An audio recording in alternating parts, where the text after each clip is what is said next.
Here we go. Mark Miller, Fred's with me over here on the left, co-hosting with me. Roy's going to be joining us in about an hour. In the meantime, we're going to pick up where we left off on Friday. As usual, no preparation, and I have no idea where we were. Woohoo! No prep. Yay! That's awesome. Is that awesome, Fred? Yeah, no? Not so much? Okay. Well, we'll see where we left off. We'll see how we get ourselves out of trouble. Let's look at the code. Right over here. No thanks. No thanks. And I don't even think we're building. As I recall, we were in the process of kind of backing out of a direction I had taken us in. Had to stop it because I had to go see a concert. The Backstreet Boys. It's imperative that I went to the concert with my family to see that. Checked on the Backstreet Boys. They're doing okay.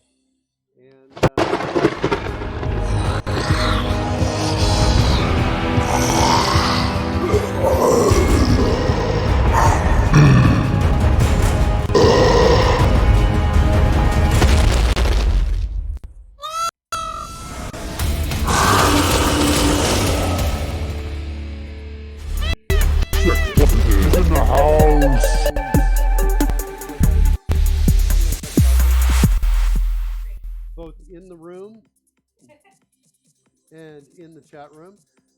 She says, tell me why, and ain't nothing but a headache. Heartache. Heartache. Oh, Tell sorry. me why. That's right.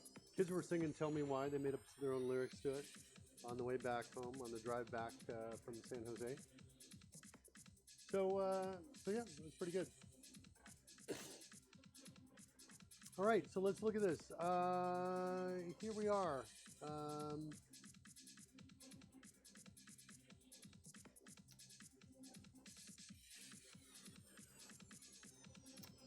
Yeah, I can't do a copy on item properties. And I think I need that, is what I think I need to do.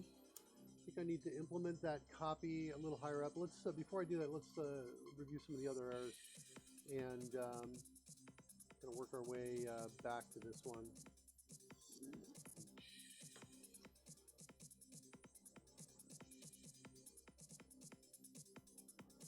Interesting, that error went away.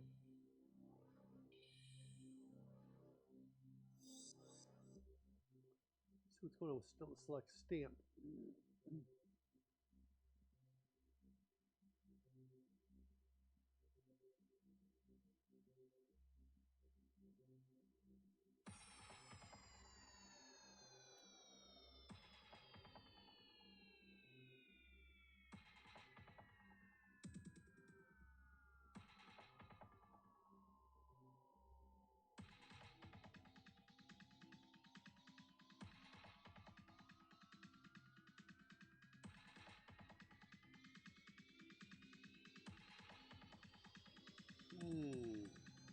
What's going on? Tapnix reference isn't working for me. I'm noticing a number of code rush issues not working here. Let's note a code rush issue here. And what is going on? I've got like features like apparently turned off, not going on or off. So this is super interesting. I'm not sure what has changed that's led to this, but I am not seeing structural highlighting. In fact, when I go to turn it on, nothing's happening. What else here? And that doesn't seem to work. It's like is code rush loaded? Options? It's not loaded, is it? I've got the menu, but that's it. Now why is that? Start up a new instance of Visual Studio and see what we get inside there.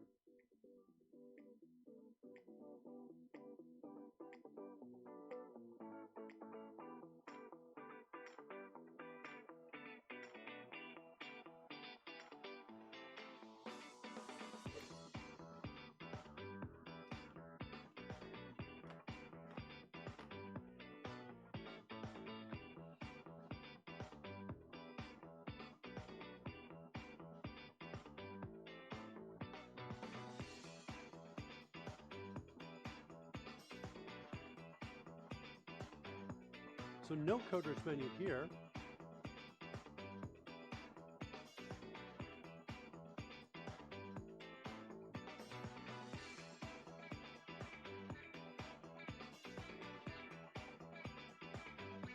As soon as it's loaded, there's the coders menu finally.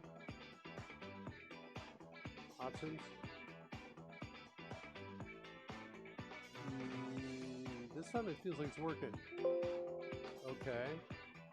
Why is it not over here? So for some reason, coders is not loaded here.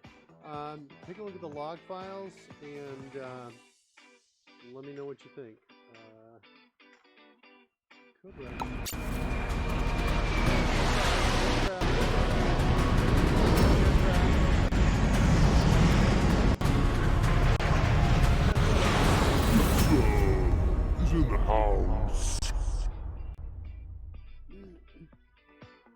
New fanfare? Do I see new? Also, voice level is low.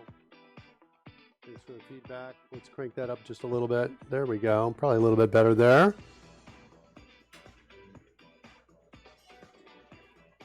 Cool, cool, cool. Thanks for that, Judson. Yeah, we got a new fanfare. Want to see a sneak peek before they come in? This is for Wicked Blue Ninja. No, wait. No? Don't give it to them before he gets here. You're stealing his own thunder. Oh, yeah? Oh, my God. Yeah, well, you never know. He may not show up. Hold on. It's a little hot now. You need to Chicka. How's that? Yeah, do it. Jetson says yes. Karen, look the other way. Don't look at the screen. You son of a... Here it comes. Wicked Blue Ninja, kids.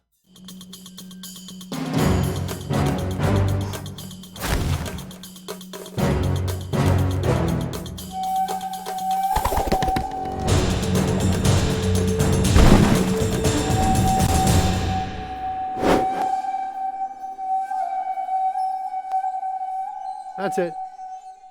Kind of fun.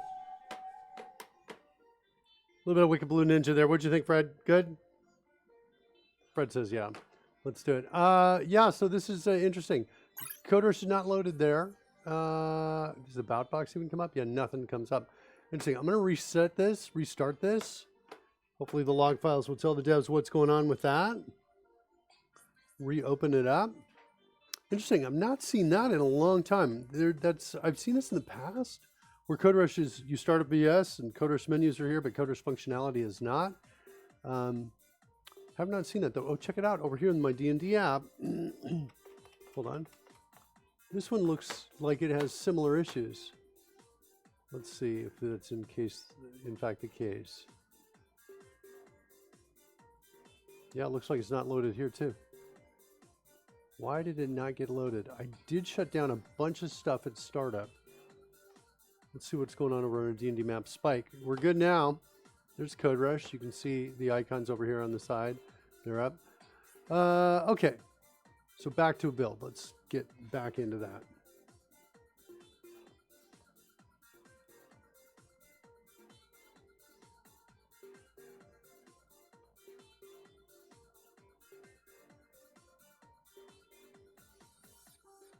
Contains point is, I think, now inside of item properties. I'm pretty sure we added that last Friday.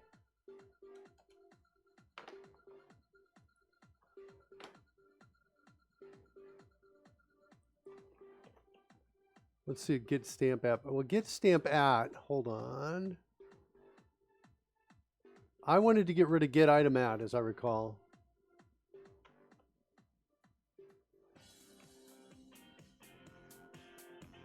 Let's just see where this is called. Hopefully nowhere.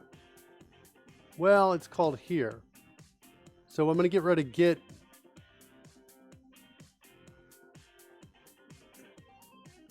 I want to get rid of this. I want to rename this to get item at. Is what I think I want to do.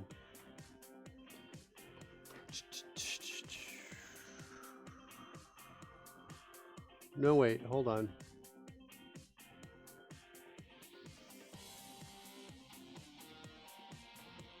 Kind of getting back into the mindset I had last Friday here. In terms of just deciding in terms of what I want to do with these at different levels here. So get item at. map.get item at, get stamp at, this one. Good, not called anywhere. Kill that. I'm going to modify this doc comment here.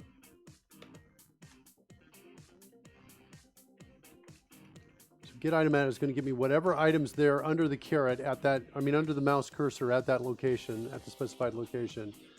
Okay. And here we're trying to find a stamp for sure. If there's a character obscuring the stamp, it'll return null. That's what that'll do. Okay, let's just double check everything here. Get stamp at.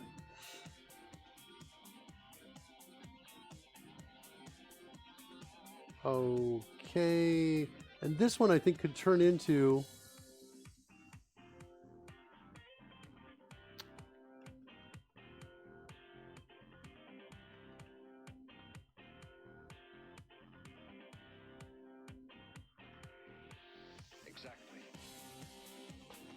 all right, we're going to come back here to say select stamp, change it to select item.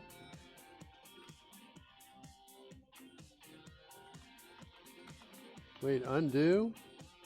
Undo. I see.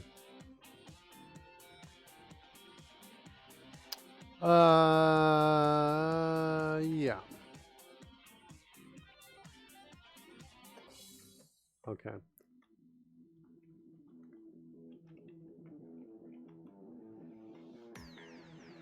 All right.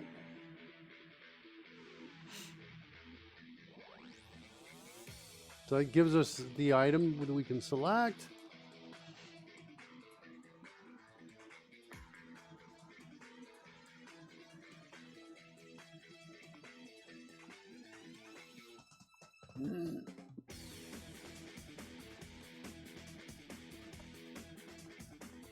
Nobody's calling get stamp at.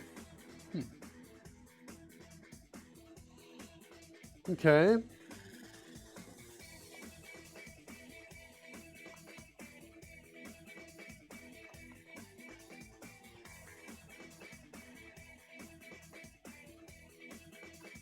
Somebody calling get stamp at? Nobody is. Let's delete them both.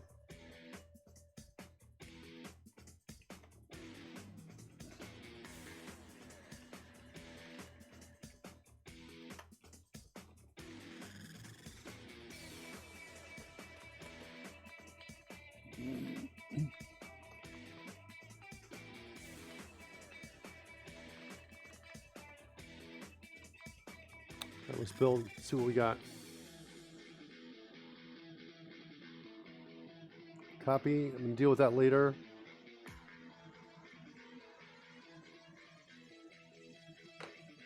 Kill this because we're consolidating characters with our stamps.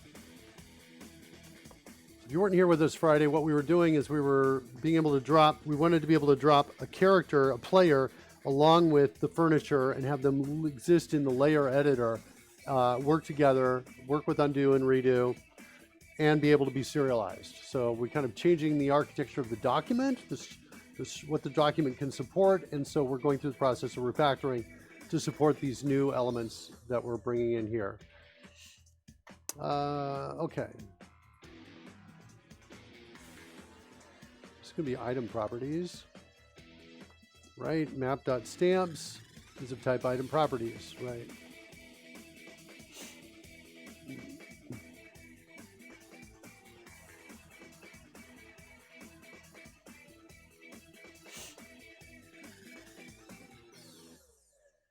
I think we wrote this line of code on Friday, right here, with the floating item. I think we declared that.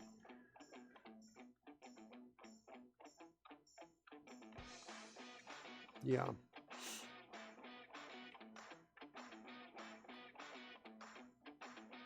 Okay.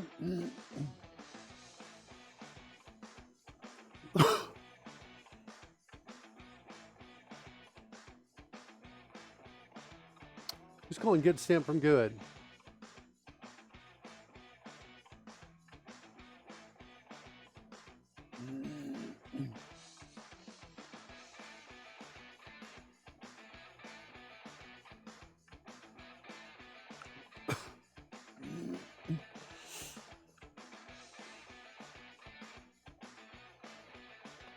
So I can solve it like this.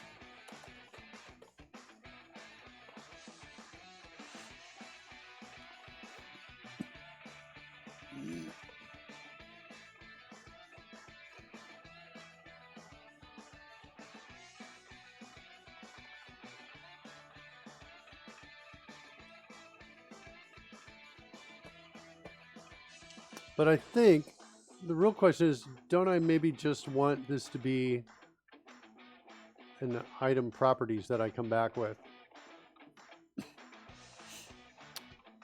Let's play with this at different places and see how much trouble we get into.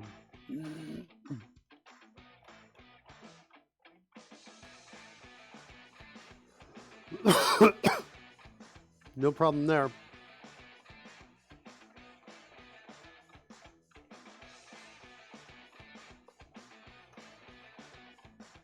No problem there.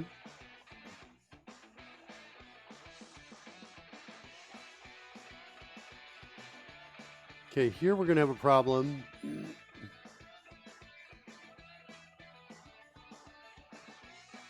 Selected stamps.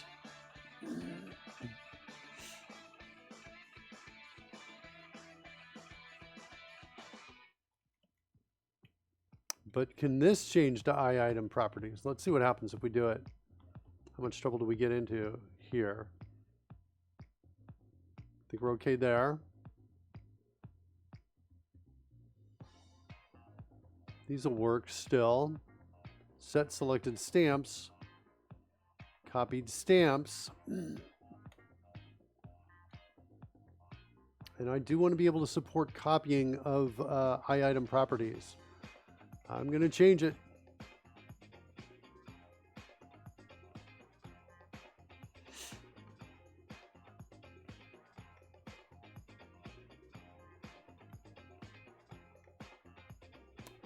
I think I'm going to get in trouble here.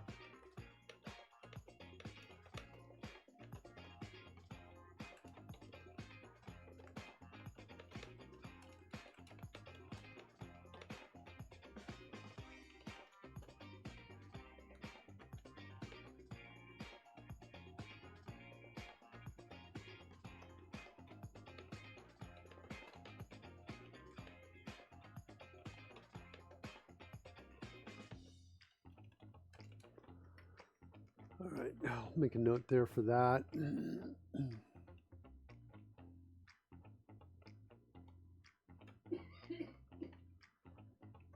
All right, whoops.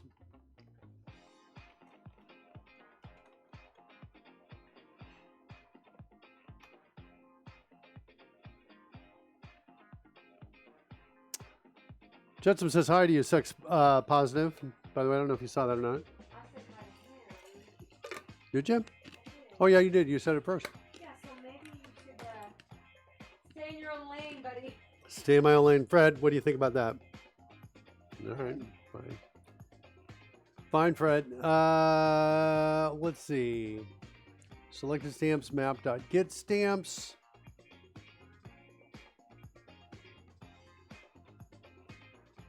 Who's calling this? It's just assigned to selected stamps. Yeah, I think we can solve that similarly.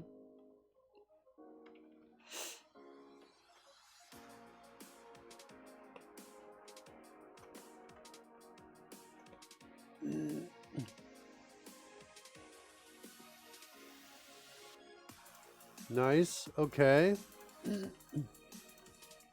Let's rename the, oops, look, I see some problem up here. Remove item.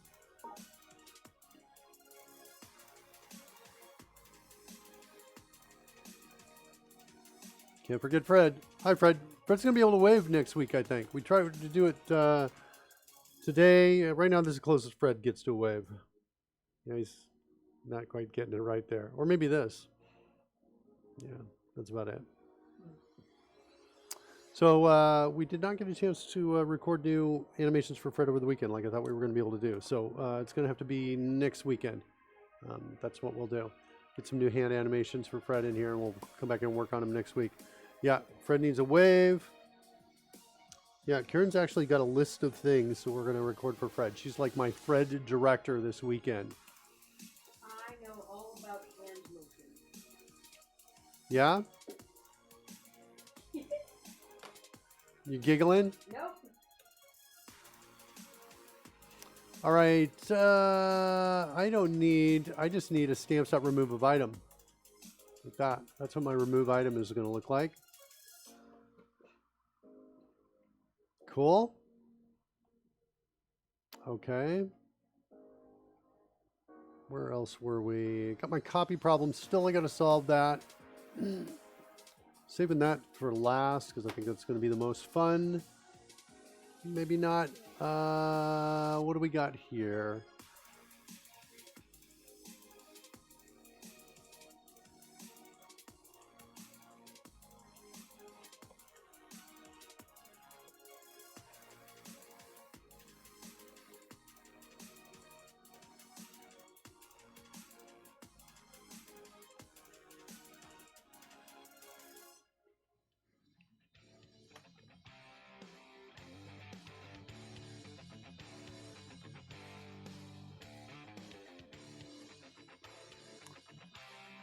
Oops, that's not what I wanted.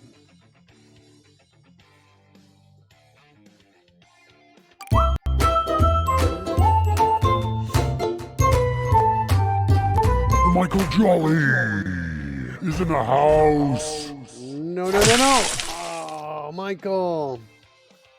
When are you going to learn to pull up? How you doing, Michael? AKA Bald Bearded Builder.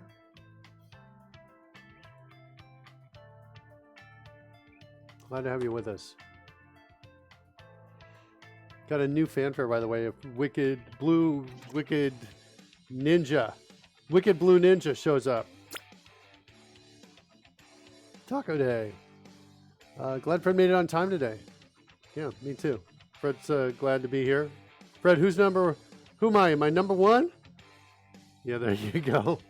That's all he's got. Who's number one, Fred? The viewer is number one. That's right, Fred. That's what I taught you. I taught you that, Fred.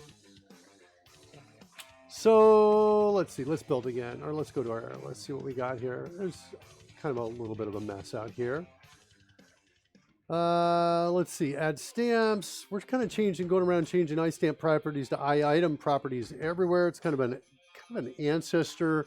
And it's kind of an ancestor. Wait, I'm trying to explain pudding. Pudding, don't do it today. Just not pudding. Pudding.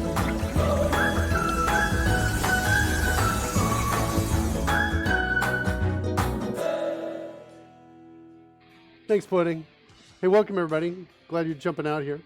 I was just saying we have a new fanfare. Wicked Blue Ninja shows up. I'm going to unleash it. Tacos and pudding for dessert. Perfect lunch. Yeah. It's not bad. It's going pretty good. Pudding, I think. I'm kind of just like, I feel like it's a little bit underwater in the code, and I'm trying to get back up and get some air. It's a little bit what's happening. We were in the middle of doing some heavy refactoring when I had to shut down the stream on Friday, and I haven't looked at the code since. So it's like, what, 3 days? 4 days? So I'm like, wait, where were we? Where was I going? A little bit of that. Surly Dab! Surly Dad is in the house.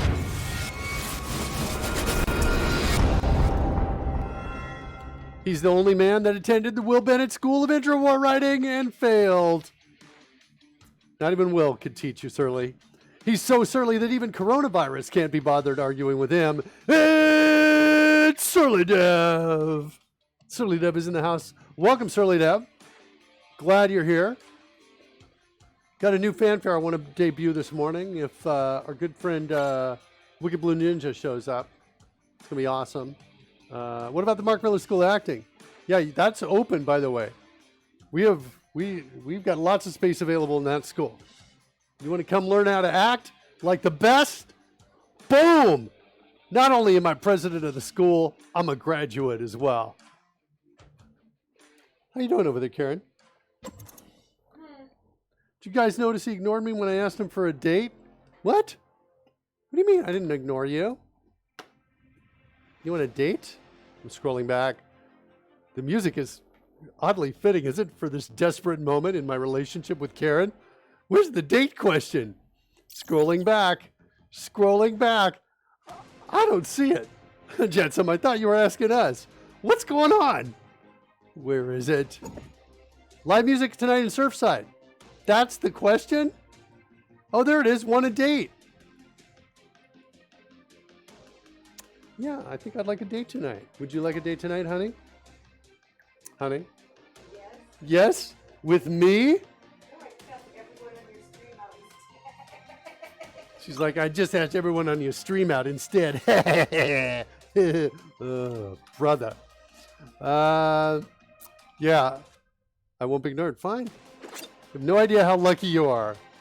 Next time, use classic conditioning so we ask you on a date when you ring a small bell. Yeah, that works a lot with me, Karen. She does a double tap. Like that. Get going. Make the bed. Give me some coffee. Hang up some pictures. Jessup says, I suppose Mark can come too. That'll be great. Yeah, every time I go out with Karen, I'm always like, what are the chances a girl like you would go home with a guy like me? She's like 18%. And I'm like, I'll take it. I'll take the 18%. I will take it. 10%? Really? Seriously? 10? Karen Mangicotti. Yeah, this is Karen. She's right here in the room with me. And I say, how about this? And she just looks at her phone and starts typing. Big smile on her face. I won't be ignored. That's what she's doing. That's how she's talking to me, kids. I think the relationship might need a little bit of investment here, a little bit of attention. What do you think, sex positive?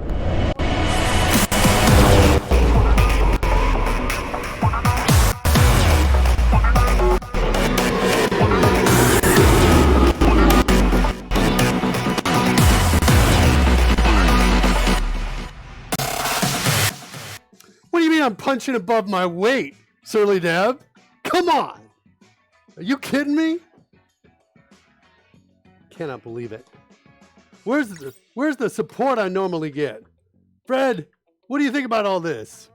Not good, is it, Fred? Things are not good. Any ideas what I should do, buddy?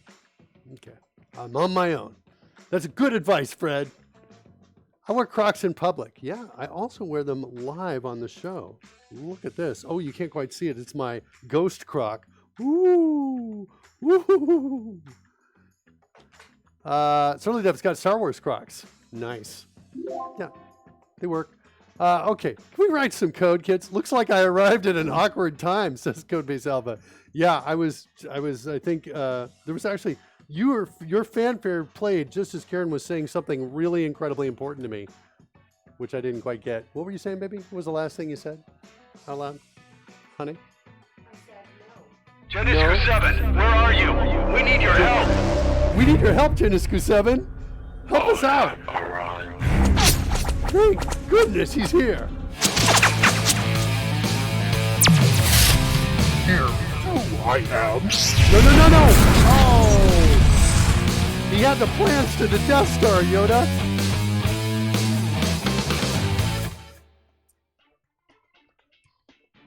Yeah, not even Geniscu 7's help will save you today, Mark, says Surly Deb.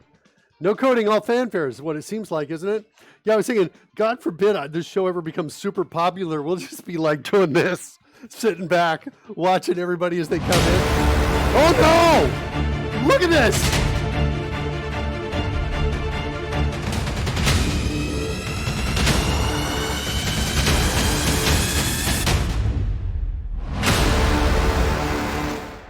That's Coding Gorilla, kids. Glad you're with us, Coding Gorilla. Like almost on cue. No coding, all fanfares. That's kind of what it is. Guess who I want to show up, kids? I want Wicked Blue Ninja. Now, to be honest, Wicked Blue Ninja doesn't join us every single time, but the name is so fun, and I got a little tickled on that. Rory says, not listening yet, but the visuals appear to be 30 solid minutes of fanfares. Yeah, isn't that funny? Rory's in the house. Shame Code Rush Rory doesn't have a fanfare. Yeah, I know. I've been thinking about it. And the problem is Rory's level of awesome is so high, I can't quite conceive of a fanfare that high to adequately take care of Rory. Right? It's kind of like all I can think of is just it slams, just Rory, just rocks. The word Rory comes down and rocks, crushes, bam, explodes. And that's like 1/10 of it, right? Just like nonstop. Rory is here. Oh my God, it's Rory. Like, crazy like that. Superman themed fanfare. Yeah, that can work too. Yeah, he's looking in the window through the net curtain.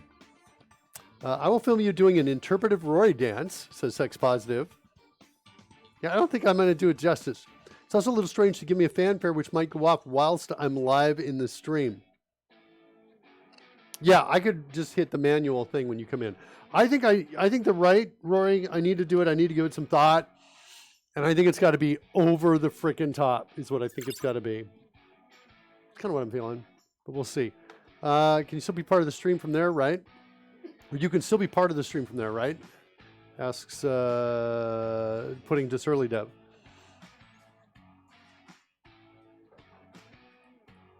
Through the net curtain.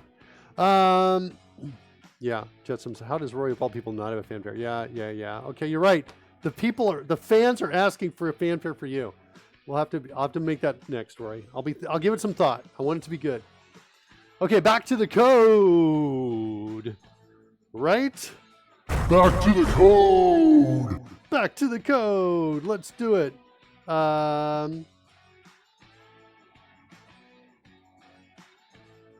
the way, kids, let me show you. I'll give you a peek at the Wicked Blue Ninja's fanfare.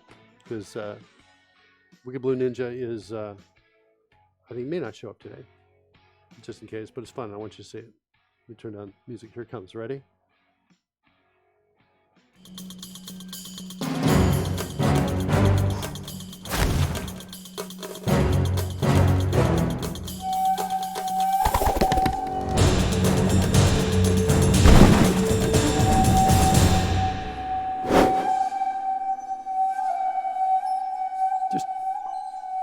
Trying to do a show here, kids.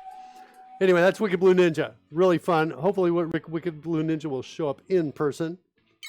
Get that music up again. Yeah, I know, Rory. The acting classes are really paying off. They're really paying off, kids. That's what I'm talking about. The Mark Miller School of Acting. Learn how to punch above your weight, kids. That's what I'm talking about. Your timing is pie point? Pinpoint. Oh, thanks. Yeah. Is that your son, Mark? Who are you asking about? Are you asking about the ninja? What's he talking about, Fred? I don't know what's going on. All right. Let's see what we got. Add items. What happens? I just want to know what happens down here. Do we have any problems with all of this? Has no Z order. I'm going to implement has no Z order in item and properties because it's already got a Z order property. So I'm going to take this out of here and go into iAtom properties and move it there. Hold on, before I do that, let's go back. All right, got a code rush issue here I want to report. Yeah, pull member up. I want pull member up available here. And it's not. Well, in fairness, Visual Studio gives it to me. So maybe it's not an issue I need to report in Code Rush. Although I like ours better because it takes you to it and lets you see it and pick its location.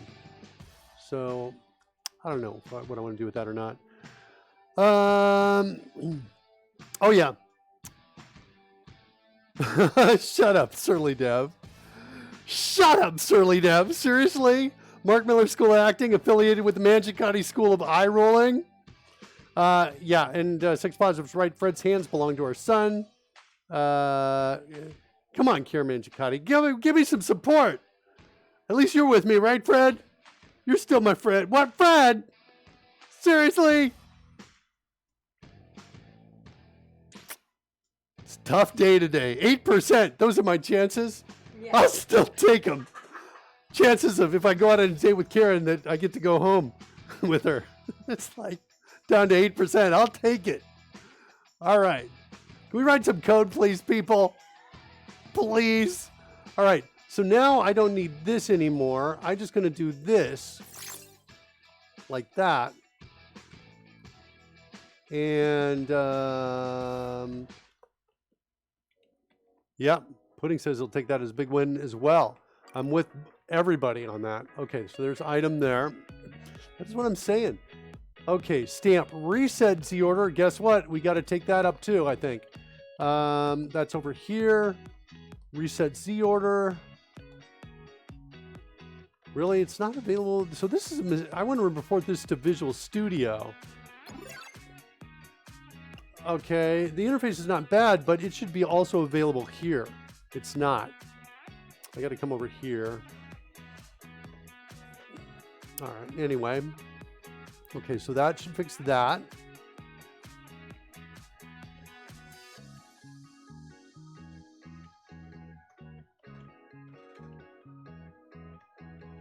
Okay, what else we got for errors? What are we doing in this mess?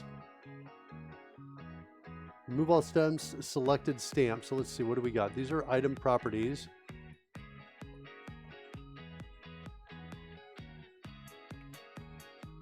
Remove all stamps. That's right. Wait, what's my problem? Oh, I think it was an error that went away. Yeah, they're all going away as I click on them. 10% increase when you lose the Crocs. Well, I'm losing the Crocs tonight, honey. Mark wears Crocs to put off the hordes of other women. Well, I think in fairness, it's horde singular. That's if it's just yeah, and I'm not sure it's really women so much as it's, you know, animals that are like, ah, get him. All right, insert stamps. Let's look at that. Yeah, we want to change that to item properties right there. Items like that. Do this, item properties. And we're going to say item like that. Insert stamp is going to become insert item like that. I'm liking that. Smart move, honestly. Mark might be the wiser man after all. I think it's talking about taking off the Crocs. Oh yeah, baby. All right, so we're good there. Good there. Check our error list. How we done? Create group. So this question now is, the question here is, should we allow groups to contain characters? And I think the answer is yes. So say we want to create an army of monsters and treat it as a group, we should be able to do that. So this is now going to be item properties. Create group event args. That means this thing is going to become a list of item properties. List of item properties like that. Okay.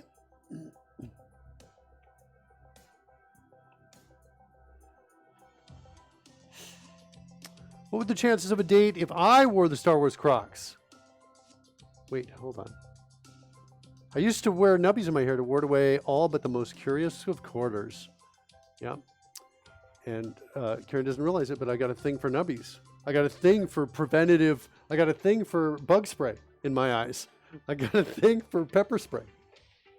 I'm a fan. What would the chances, I think, be of a date if I wore the Star Wars Crocs? Or be it, yeah, I don't know, Surly Deb. I'll tell you what, Surly Deb, how are you feeling? Are you better? Are you feeling, you recovering? I'm going to say you looks like you feel good enough to use two hands on the keyboard, typing out like crazy there. What do I do? He makes a cake. Honey, this is a family show. Please. Wait, that's the part of the secret for happiness, isn't it? Yeah, I think that's true. Mark, did you just find sex positive into pepper spray you? Might be true. Might be true. All right. Where are my errors? What's going on here? Still got a bunch. Stamp group, create. What's this need? What's this looking for? Let's change it to this. Let's change it to that. Result.stamps. The stamp group. Let's change that. See what trouble we get into. Here we go. Now we're getting into trouble.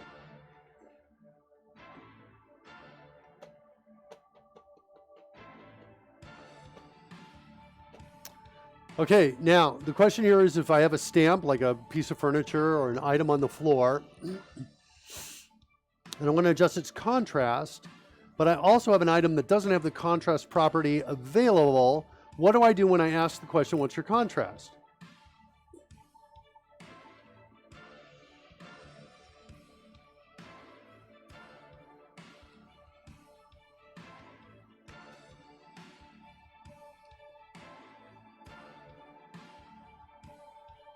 It looks like I can send this a condition.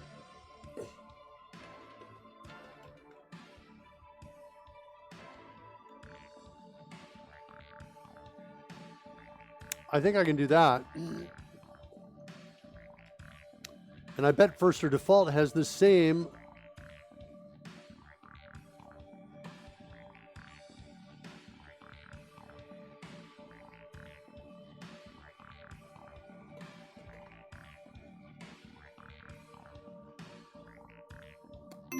That's it right there.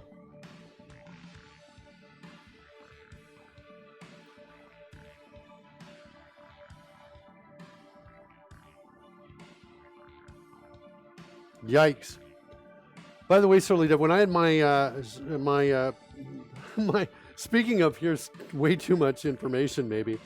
I don't know. When I had when I was recovering from my surgery, I had 2 tubes going into my body. They were like drainage tubes. And it's time to remove them. And the doctor's like, do you want any pain relief, pain medication? I'm like, no, I'm good. I'm a Mr. Tough Guy. I punch above my weight, Mr. Surgeon. That's your real name? He says, that's not my real name, actually. It's Mike. And I'm like, oh, sorry. Anyway, so he takes the drainage tube and he starts to pull. And I've never felt, this is the second most intense pain I've ever felt in my life. It's like my whole insides. I'm like in the what is the movie Freedom where Braveheart. I'm like Mel Gibson in Braveheart being entrailed. He's like pulling out my insides. It feels like Mark Miller's face was like this. He was like, yeah, that's what it looks like. That's pain at the Mark Miller School of Acting. I was watching just his face, so I can only see the doctor's back and Mark's face, and I was laughing a lot, and the doctor thought that I was maybe, the best thing that's ever happened to you. She just ran away. So I go, oh my God, that was the second most painful thing I've ever experienced in my life. And I'm like still recovering. He goes, okay, well, let's pull the second one out now. And I'm like, what? No! It's like, too late for painkiller. Whole thing. That was like one of my most memorable experiences. Second most pain I've ever experienced in my life. First one was a back pain related. I had some serious back pain years and years ago. From like an accident, and it was just excruciating to stand at the time. So it was crazy.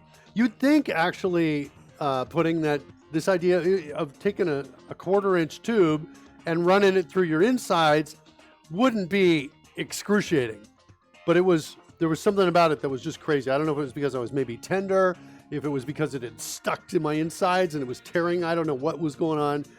I don't think the second one was true, but it felt like it. Yeah, that was crazy. So, well, yeah, good to hear, Surly Dev, that things are getting a little bit better. And I totally feel for you, buddy. I totally feel for you. Yeah. So take care. get rest. All right, so now this piece right here.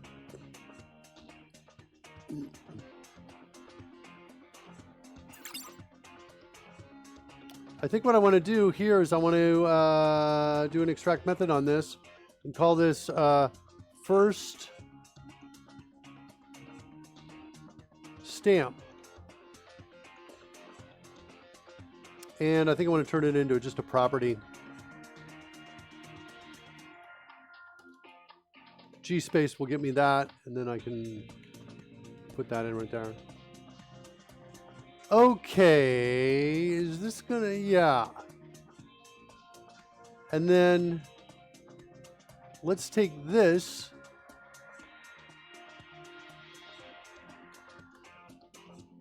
and do this, since we're gonna do a lot of these.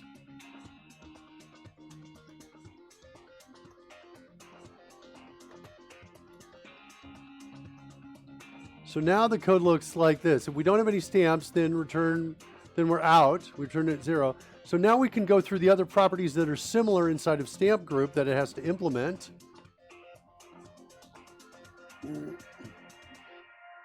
Here we go. So we're looking for this kind of thing, and we're going to replace it with this. And then we're going to say return false here, like that. Same thing here.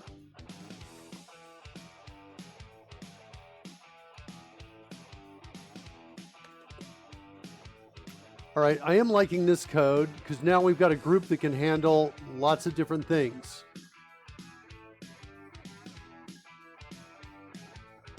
U shift will be 0.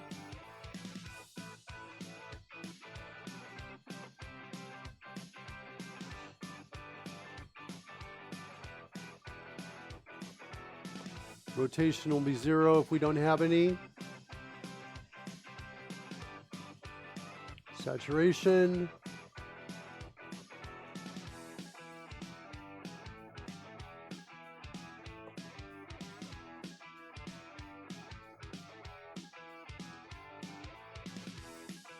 Okay. So scale X is going to default to 1 if we don't have any. Scale Y will also default to 1.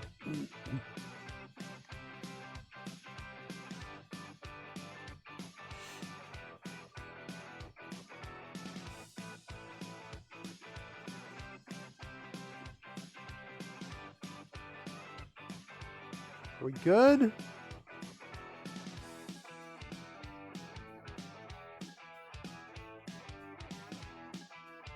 Move, where's move declared? Move is in iStamp properties, but not iItem properties? I think it should be in iItem properties. Yeah, I think it should be there. We're gonna pop that up.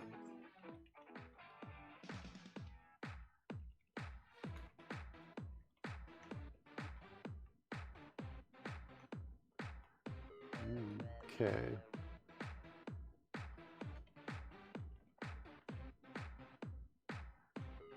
Ungrouped stamps.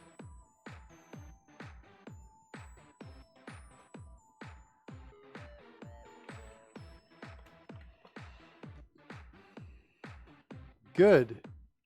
That looks awesome. Okay.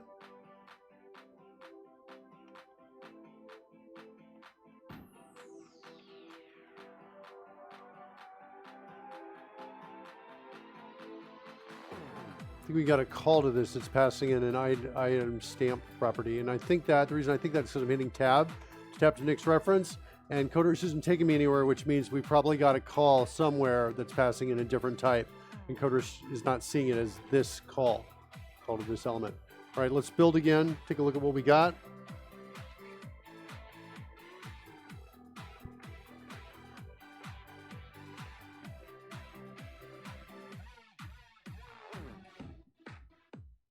Okay, has no Z order. Let's go find an implementation of that.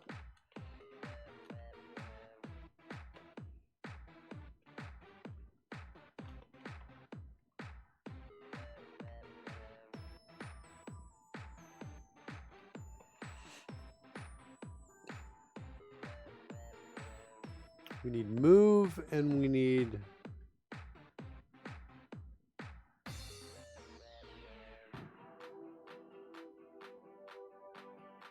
reset Z order.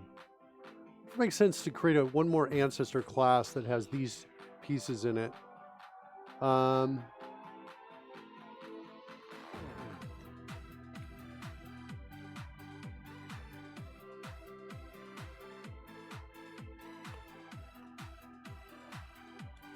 You think about an ancestor class with these pieces and maybe just, I think, one or two other things that might be common between here and base stamp.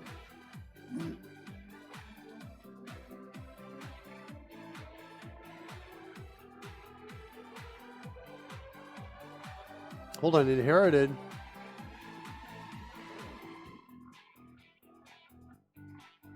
Base stamp properties. Are we already solving this? Base item properties. It is. That's it. Okay. So contains point. Hold on. Let's look at this. Base item properties. Yeah, it's already there.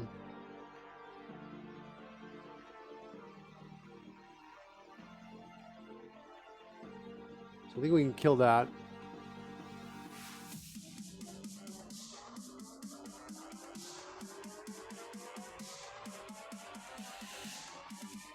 Move.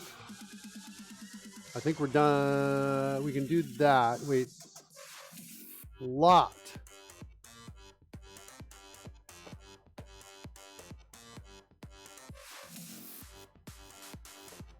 Should we be able to lock characters? I'm kind of thinking we should. All right, let's move this up into base item properties.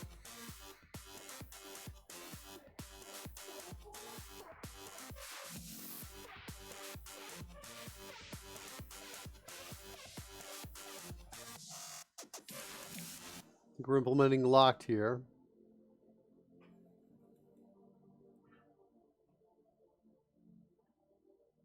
Where are you locked?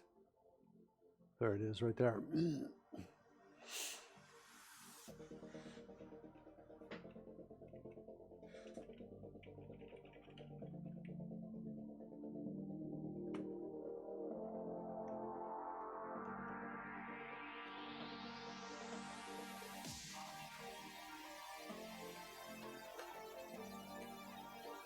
And then, who descends from this?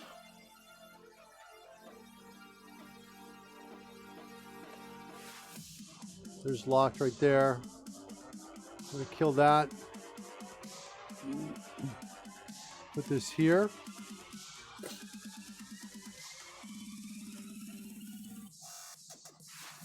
Reset Z order is just, I think, this line of code right here. Let's verify that. Let's go look for reset Z order.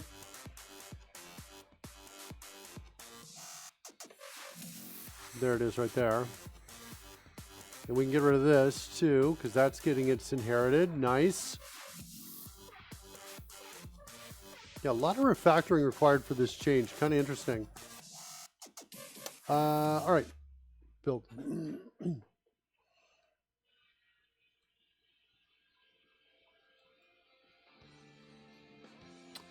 Add stamps.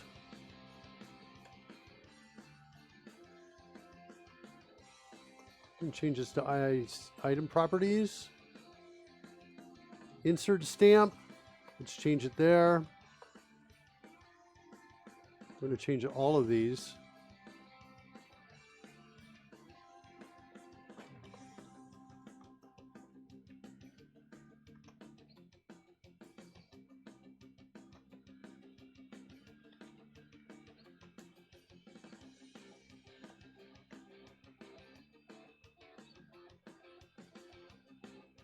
All right, cool. Let's rename this while we're at it.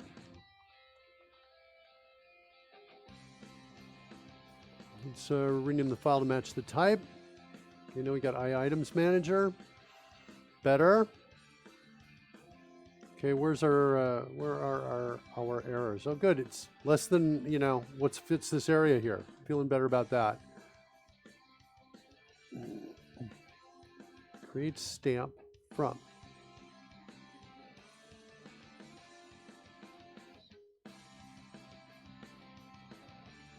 What stamps?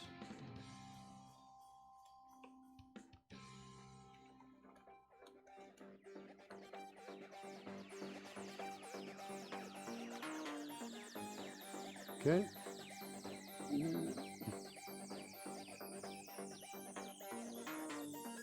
Command.execute. Item properties. Prepare for execution. There it is right there.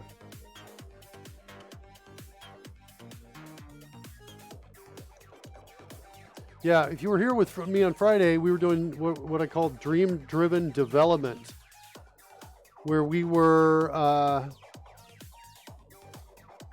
essentially following instructions that were given to me in a dream on how to refactor and what changes to make. Here.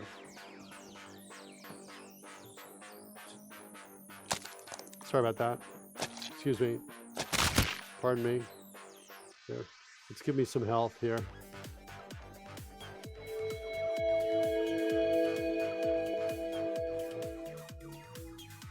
All right, good. That's just what I needed to finish this coding. All right, let's see what we got here. Errorless. We're coming up on an hour of coding and we still haven't gotten a build yet. But we're in the middle of, in fairness. What do we have here? Ungroup. I thought I cleared all these. No, I didn't. Item properties. Like that. This descends from iStamp properties. So the group can have all of the properties of a stamp. Oh, yikes. Yikes. Or should it?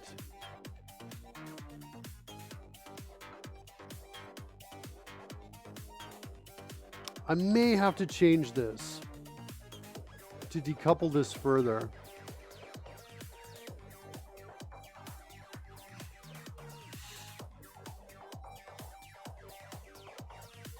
But in the meantime, I'm going to call this item group.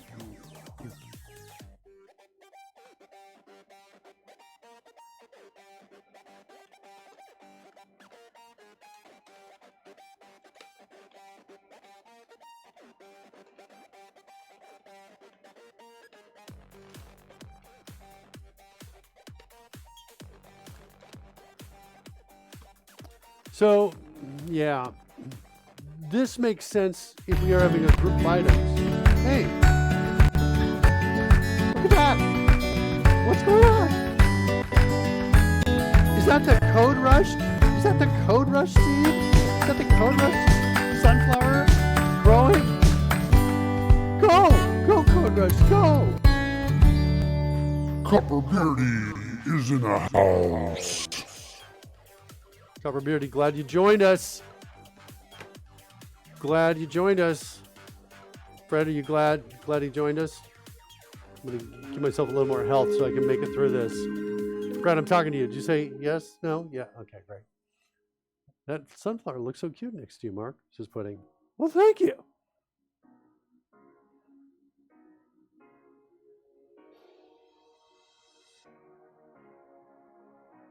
Do you know that every day Pudding joins us to do two things?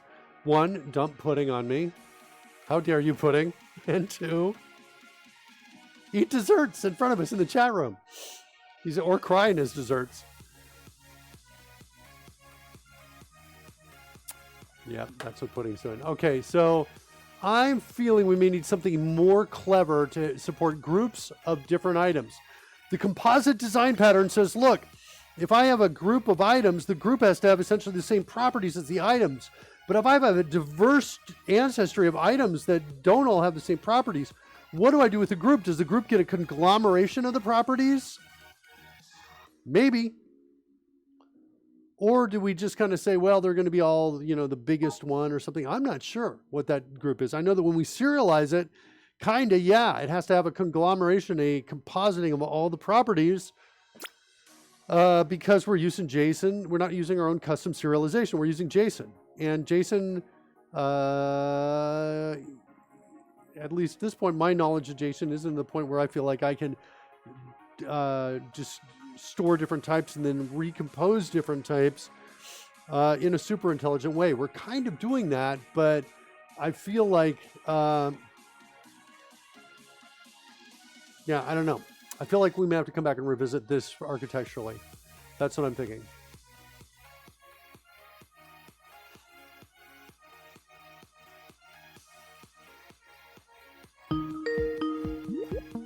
Who could that be knocking at our door? Hello, Mr. Miller. Hello, Mr. Rory. How are you? I'm good. How are you doing? I'm doing well. I particularly enjoyed the 30 minutes straight of fanfares that appeared to be the early part of this show. Yeah. I wasn't able to listen, but the visuals were awesome. Yeah, it was fun. Did you see Wicked Blue Ninja? I did. Yeah. That's very good. Can't wait till he shows up for real. It's gonna be like Indeed. he's gonna be like zoinks like that. Okay, ungroup stamps. Change it to item properties.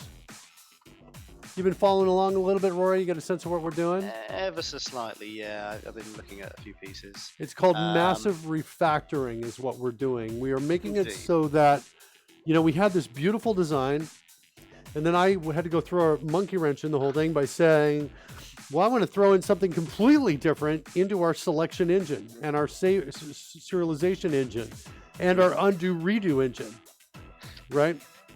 Well, if you're going to uproot things, do it all at once, right? Hey, you got you got headphones on, baby? I can hear Rory. I've never been able to hear him. Hey, Carol. I'm going to turn on your mic if you want to put it on. I just popped you on. Yeah, you can stick it on. That's dangerous. You don't want me on your mic. Yeah, go ahead. That's it. We'll have you on. We'll have Rory What on. could possibly go wrong? What could possibly go wrong? You might hear some evil laughter from time to time. Okay, am I on your mic? I'm not on your mic because I don't hear myself on my thing. No, you I won't. can hear you. Yeah. Oh, really? Really clear. Whoa, Yeah. the We could just have a power! whole conversation in the background here whilst Mark, codes. I feel like that can only improve the show, Rory. I think Why not? it's coffee time with Rory and Karen. We could be, I don't know what their names are, but those two Muppets that sit in the box. Statler and Waldorf. I Statler, love yeah. it. Yes. If you have Muppet questions, my friend, direct them to me. There we go. I am your Muppet source of all things. Hey, Rory, do you know something? Want to hear a fun Mangicotti Miller fact? Go for it. There exists puppets made by the Muppet Company of every single member of the Mangicotti Miller family. Oh, that is awesome. It's kind of awesome. Yeah, no, not just kind of. That is genuinely awesome. I love that. It's cute. Yeah. That's like having that's the one up from just having like a Simpsons avatar. Only it's not just one up, it's like dozens up. I do have to say I love it, and actually I think it's in the States. We didn't bring it in our first round of stuff to come from Costa Rica. Oddly enough, we decided we'd leave the puppets at home, but I'm considering bringing them back when I visit in April. So maybe I'll find a way for you guys to see them all. They're really spectacular. And the thing about the Muppets, the Mangicotti Miller Muppets, is they're silent unless you activate them. So it's way more easy to tolerate than the actual Mangicotti Millers, Oh no. who are very loud. I'm sure. Yeah, well, loud is fine. Nothing wrong with loud. My- We know you're all still alive at that point, right? Yes. But my kids are in a play right now. Literally the only ones who don't need to be mic'd. Right. Yes, Surly Dev. Mark just sits there like nothing's happening. This idea where Mark will code through whatever else is going on is how he lives his life. He did this through the birth of our children. It's a skill. Yeah, through our wedding, through our honeymoon. He just codes. That's less of a skill. Well, it's still a skill. I don't know how useful it is in those circumstances. You don't need every skill you can have, I guess, right? Just because you can have it doesn't mean that you need it. Every skill has its place. It's just the question of, are there many places this can be used? Are you frozen, Mark Miller? Because you're frozen on my screen. Does anyone else see him frozen? He was on mine as well, but that appears to have recovered now. Oh, yep, for me too. Okay. That's exciting. So how's it going, Mark? That code there looks awesome. I'm just going through the errors Trying right now. Desperately not to get absolutely Shanghai. Yes, I Maybe know. I'm focus a trying to little be bit. all respectful, and I'm not bad at it. You should never give me. I'm totally bad at it. You should never give me a mic. In fact, again, you should never give a mic to a Mangicotti Miller if you have something to do. A platform from which to speak. That's what I'm saying. Miller and I have actually, especially like at serious or formal or any kind of dignity-based event, we don't like to go to them. First of all, we avoid them at all costs. But if we have to be there, we make sure that we keep a distance between our kids and the microphone. One time, our daughter Boo approaches the microphone, and Miller and I looked at each other from across the room, and like we start running $6 Million Man style. Yeah. Yeah, that's All true. the calculations of what's about to happen start running through your head. Hey, there is a Mondays coming up, kids, that we are doing a reunion show in April. I heard that too. Yeah, it's a That thing. sounds awesome. It sounds awesome. We'll see what it actually is. We haven't done this in a little bit. But, All right, We'll just comment that the stream does not appear to be functioning for me. Oh, hang on. Maybe it's back. My upload speed is green right now. Every time you guys talked about it, I've looked at the upload speed, and it is solid. We're good. Yeah, may just have been me. Okay, back it now anyway. All right, I'm going to leave and go bring my baby's bagels. Bye, kids. I love that I have my own microphone now. This is really, I'm going to learn to program, and I'm going to jump in and solve problems. I'm going to hit the mute button now, kids. We're going to get back to the code. I'm going to say some programmer terms now. You got it? C#.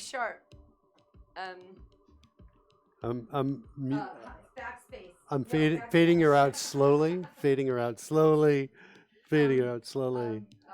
Generating. But as mentioned, there's not really a need for a mic. That's right, not really a need for a mic, because she's right here in the room. Yeah. I've hit the mute There's button. no way this blocking facility is going to work. Yeah, I've hit the mute button multiple times. You gonna give me a kiss? No, I need money. Gonna give me a kiss right here? Is it a kiss? Oh, this is what you look like with hair. Oh yeah, here's what I look like with hair, kids. There we go. It's looking better. It's pretty good. What do you think? Yes? No? All right. See what we can do here. I think we're going to run into problems in serialization, Rory. Okay. Let me just say that. While you guys were chatting, this is the true content. Yeah. You've been doing some in-depth analysis and you have discovered there will be problems. Yeah.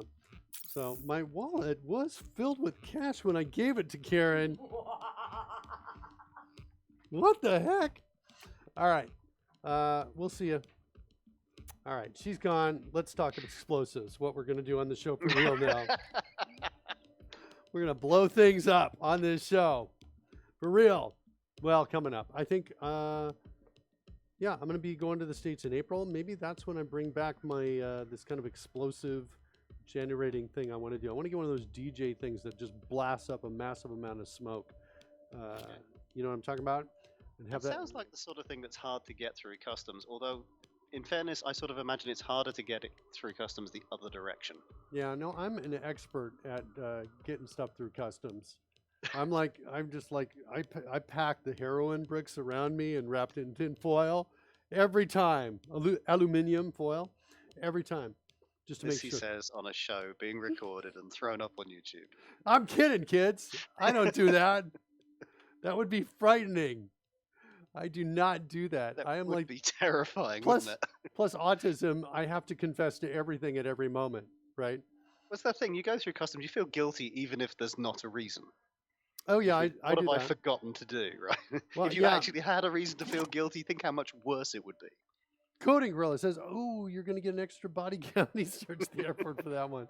Yeah, TSA. They don't like me. They're like, "We know you, Miller." Yeah, I've had some conflict with TSA in the past. I look forward to seeing you on a future episode of Border Force. Is that a real show, Surly Dev? So, All right. So I think we're gonna have some problems. those serialization issues, you were saying. Yeah, I think so. Like, for example, serialized stamp, it takes a child stamp coming in. Mhm. Well, that child stamp's really an iTems properties. So I'm going to come in here and call this item like this.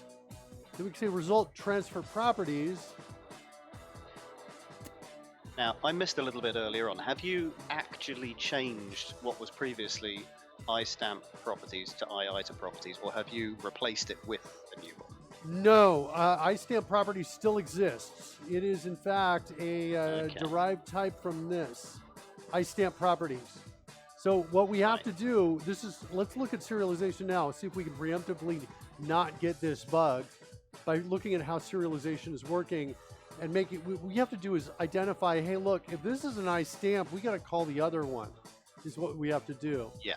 So Okay. I'm just going to hit escape to kind of jump back.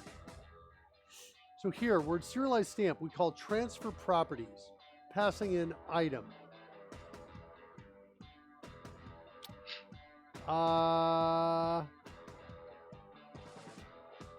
Let's look at this. Notice this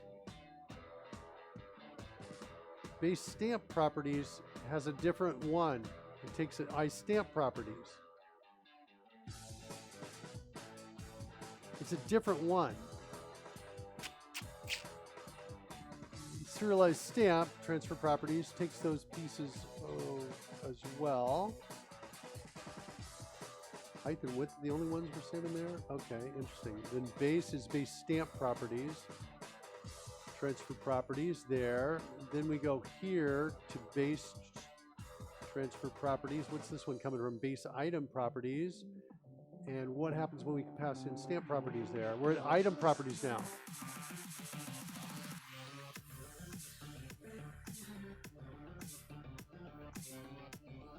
Interesting. So look at this. This transfer properties is overridden in serialized character. Wait, are we in the right spot?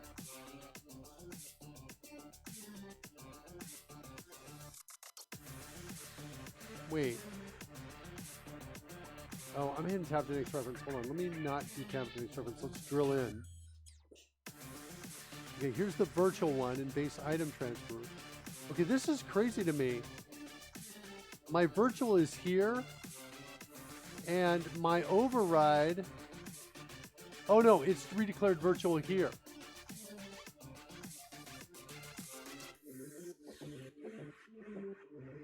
Yeah, so here's the problem, I think.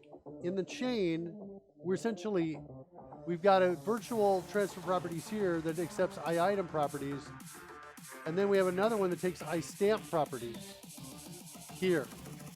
Yeah. And somewhere we got into here by calling from. So I can escape out to see where that is. Here.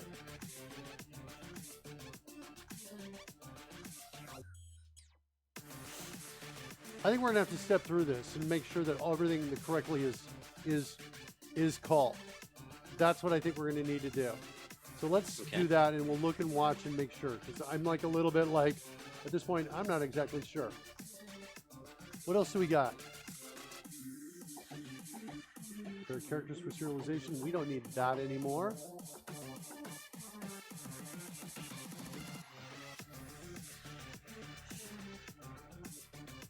Change this to prepare items for serialization. Let's rename this to serialized item.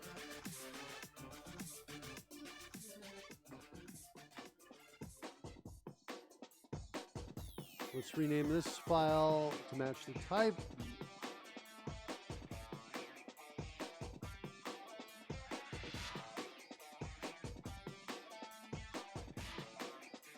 Yeah, so this is this weird thing where the serialized item is descending, in this case, from base stamp properties, because we kind of wanted to own, we wanted the item to be able to have all these other properties and save and bring them back in.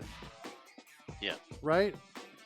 But I've got this other thing that's descending from base item properties called map character, which has its own properties that we need to serialize. I think. Yeah. Ignoring that. Maybe it doesn't have properties yet, but it will. It's got width and height, but those are just overridden. So yeah, the base. This. Hold on. Look at the drag plane types of this. Serialized item. This is problematic. We're either going to have to change serialization, move away from JSON, or we're going to have to get clever. And I don't know what the solution is yet. You kind of see the problem, Rory? I've got an ancestor class that's got items, and from that I've got a map character and I've got a stamp. And they have radically different properties, and now I want to serialize them. Well, before I added map character, I just had one essentially piece that the groups and the items all had the same properties. But now I'm adding something completely different out on the hierarchy. And now how do I serialize that but still let it play with grouping and all the other things? I was thinking about, initially I was saying, let's create two different lists. But that's becomes problematic when I'm like trying to click on an item and I've got Z orders and there's all kinds of things that are behavior in common. So the question is, can I get the serialized item to have a, it's like I need two different, hold on. Let's rename this back to serialized stamp. I need maybe two different serialized pieces inside of it.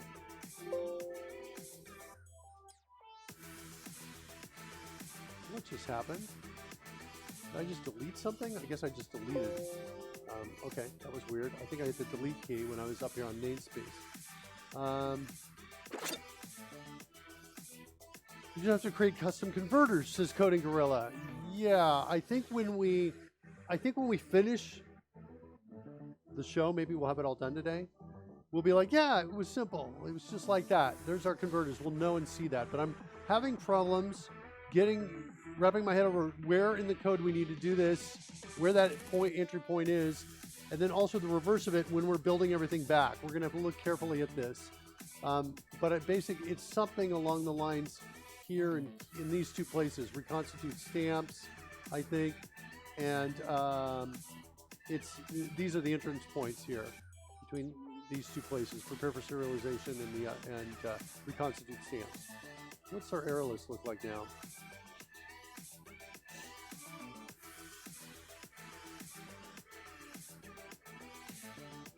No on add character, reconstitute characters. I don't want this anymore. Reconstitute items. It's going to be a list of serialized stamps, on add stamp. Hold on. I'm just trying to preemptively solve the serialization bug, but at least get myself familiar with it. We pass the serialized stamp out. We call reconstituting stamps, which is going to come in here. This is going to be this stamp. Right here, there's the serialized stamp. Create stamp from item factory. Here's where we can do it. So Coding Gorilla's suggestion, here's where we can nail it. Coding Gorilla's suggestion goes here.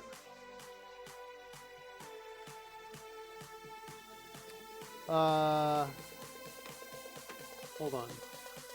This is incredibly important.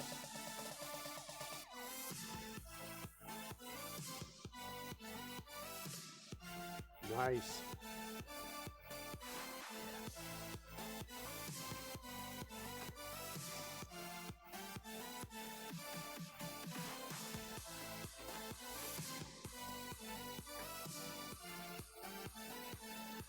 It's worth Skype is frozen again. Oh no. This, I think we can I have to do a thing on my side to nudge it.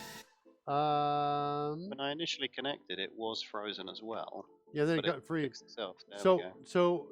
So I just did the thing, and it's probably going to take a minute or two, and It was it'll a few seconds work off its and way it was through. working. To say it, knock-on effect should work. All right. So there's coding. Let's come in here and crop this a little bit. There we go. Get our coding Gorilla acknowledgement out there. Nice. So the suggestion is going to go here. So we're going to figure out, we're going to create descendants of serialized stamp is what I think we're going to do. So this is going to be this piece here.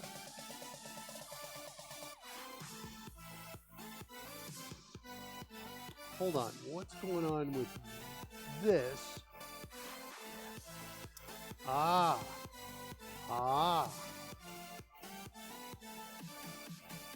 This is where we reconstitute the group. Okay, I'm cool with that.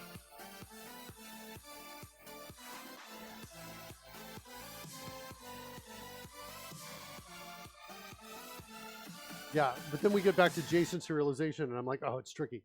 Because I can have a list of one type, and in the list I have descendants of that type through it, and I can serialize it, but when I bring it back, JSON won't give me all those individual elements of that type. That's what I seem to have learned. I know it feels like it may not be true in my back of my head, but I'm like, no, we ran into that problem. All right, what do we does seem familiar, yeah. Now we're down to copy. Now here's the problem. If stamp is an iItems property and I call copy, are we going to call the correct instance of copy if it's really an iStamp properties or something like that, right? Because it's not an instance of a class, we're not calling a virtual method. So I think what we need to do, I think I got it. Hold on. I think I know how we're going to do this. Let's first, what I'm going to do is I'm going to do a check. Here's what I'm going to do on this side. I'm going to say, hey, if stamp is iStamp properties, stamp, like this, oops, let's call it stamp 2 or stamp 1 right now. Let's rename this to item. And then I want to say,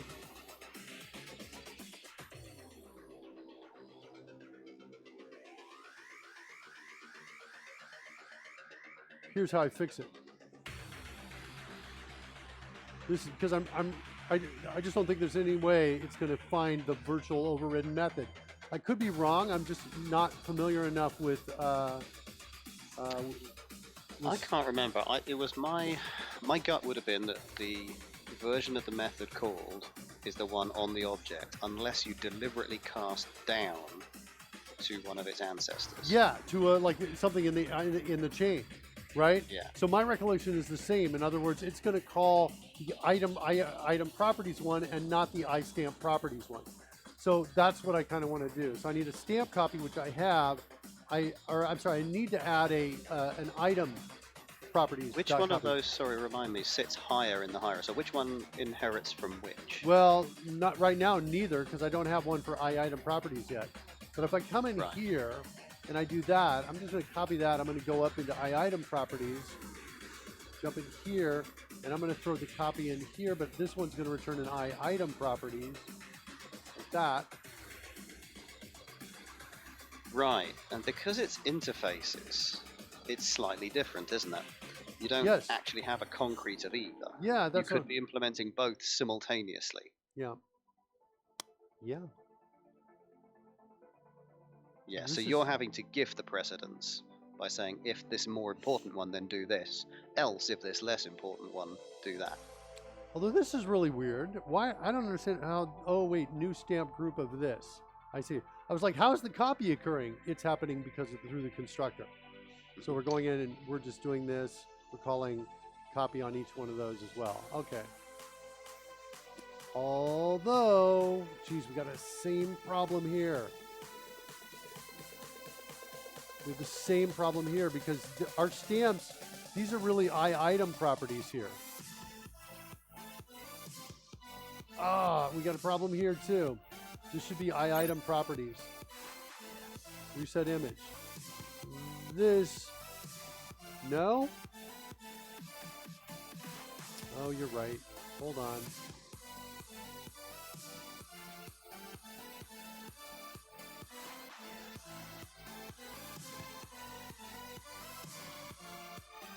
I think we get a cast error here, is what we get. So I have to make this item properties, change this to item. And then we want to say if item, if item is iStamp properties, stamp, then stamp.reset image. That's what we want to do there.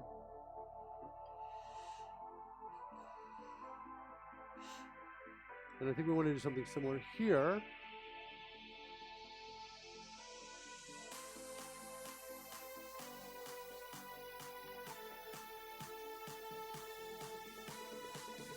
Like this. See what I'm doing? I don't like this code, but I kind of have to do it when I'm copying because I'm dealing with a different set of properties. Yeah. I kind of want to create a method that does this a little bit. Right? And the method, where is the method? The method should do the determination and then call the appropriate one. Yeah. Yeah. The question is, where is the method go? What class? It's a static. Yeah. And I'm like, yeah, I don't know. Hold on, because we've essentially got code here. We're basically saying, get me a copy, is what we're doing. We could go through and let's look at the classes where a copy exists. This is almost like a factory pattern, isn't it? Yes, or it is. Something similar. So you have a factory who has specialist knowledge of the list of types that you wish to work with, and based on parameters, including the item in question, it knows which implementation to call. Yeah, there you go, Roy. Roy saved the day, kids, as usual, like that. So there's our item factory right there, and we're going to have a create copy.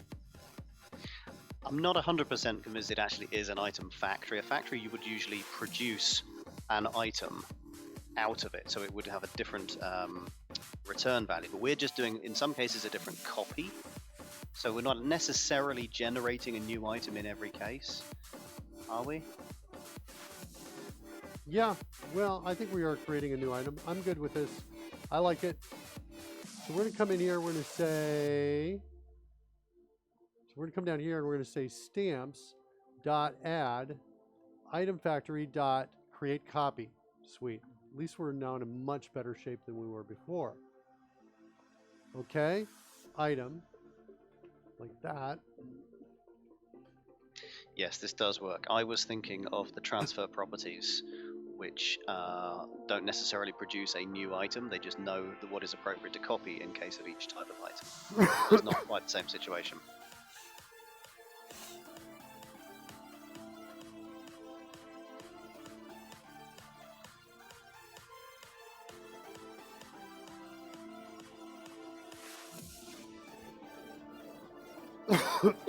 Excuse me.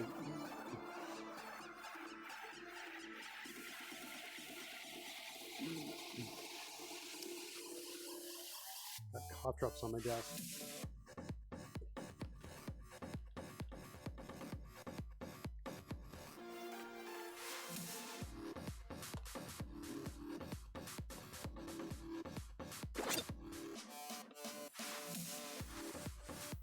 Coding Hero says maybe a good candidate for an extension method. An interesting one. Which interface or type would you put the interface, with the extension method against? I think item properties. Because it's a little strange at that stage. You have an item properties. Oh yeah, because it's from already which got stamp descends, which has knowledge of stamp. But the extension nature of it is slightly contrary. So. But we're calling create copy or something like this. We could change this to clone, like this. Do this like that. I think that looks better. And now we're down here and we're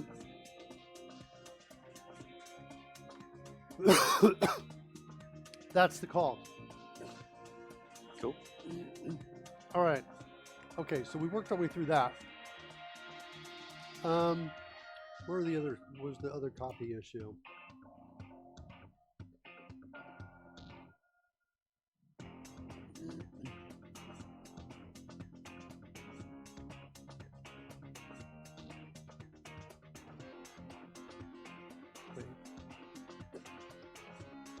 I was looking for the problem in. I want to go back to where we were. in the main window. Let's move this to its own file while we're here.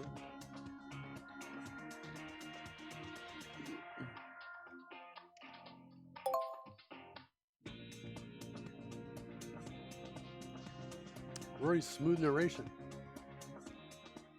Genre. Nice. Yeah. Okay. You know that puts the words up above the...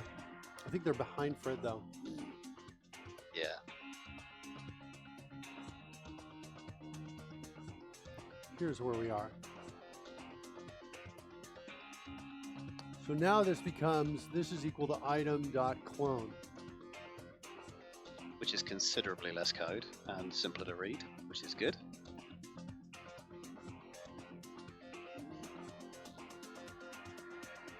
But why is it under... Oh, I don't understand why it's... And we want to pass in delta X and delta Y. This is nice. We're centralizing the decision making back into that single routine. So that if the logic changes, then we add to one place and everything else just continues to work. Very good. Why is it not working now? Uh-oh. Have you got the Look at this. using for the... Do I have two different item factories?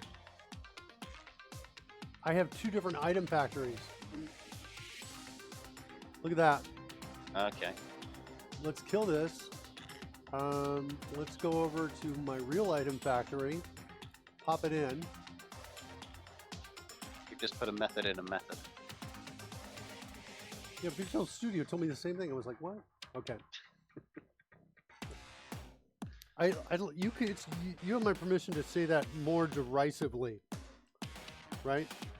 You just put a method in a method. Ugh. Well, it's a legit thing to do these days, remember. Local methods. You're right. There may have been a good reason. Roy, I don't know. Roy cannot get negative even if I prompt him with lines. Okay. I don't like people feeling bad for any reason. Ooh, I hate local methods. I've used them in a couple places, and they weren't bad, but they were hard to read. Okay, item factory. Where are you, item factory? You're down in map core. No, you're up at wait. You're up at the top. D&D Map spike.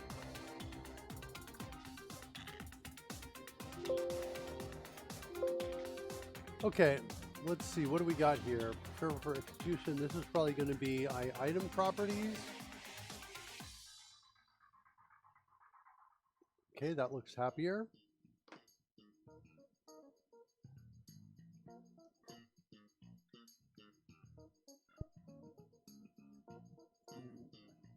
So it doesn't implement copy. I love trash.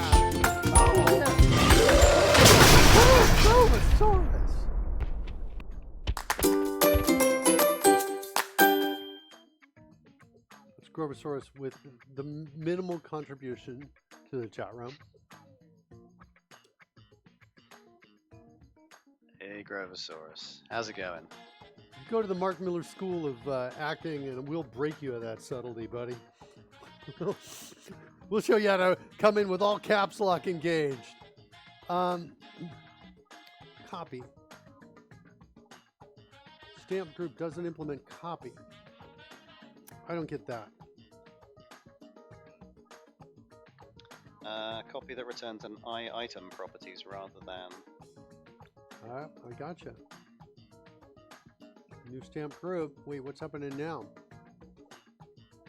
Stamp group is not an items properties. Guess we got to do It's item. an stamp properties and that is? I thought I stamp properties was as well. Let's just jump in there. Yeah, it's item properties. What's wrong? What's wrong with that error? Stamp group.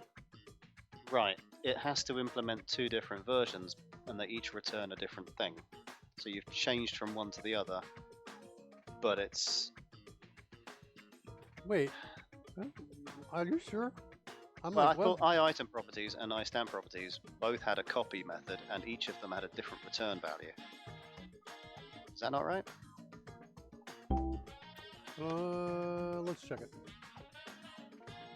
To be honest, I'm like feeling like the code is kicking my butt. It feels like this. That's what it feels like. There's a copy there. So there's a copy, and it does stamp properties as its return value.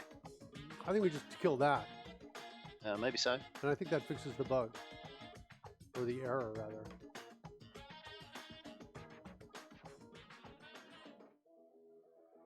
What? Oh, we got an override here. Wait. Where are we? Stamp group. It's the override. That's what the problem was, I think.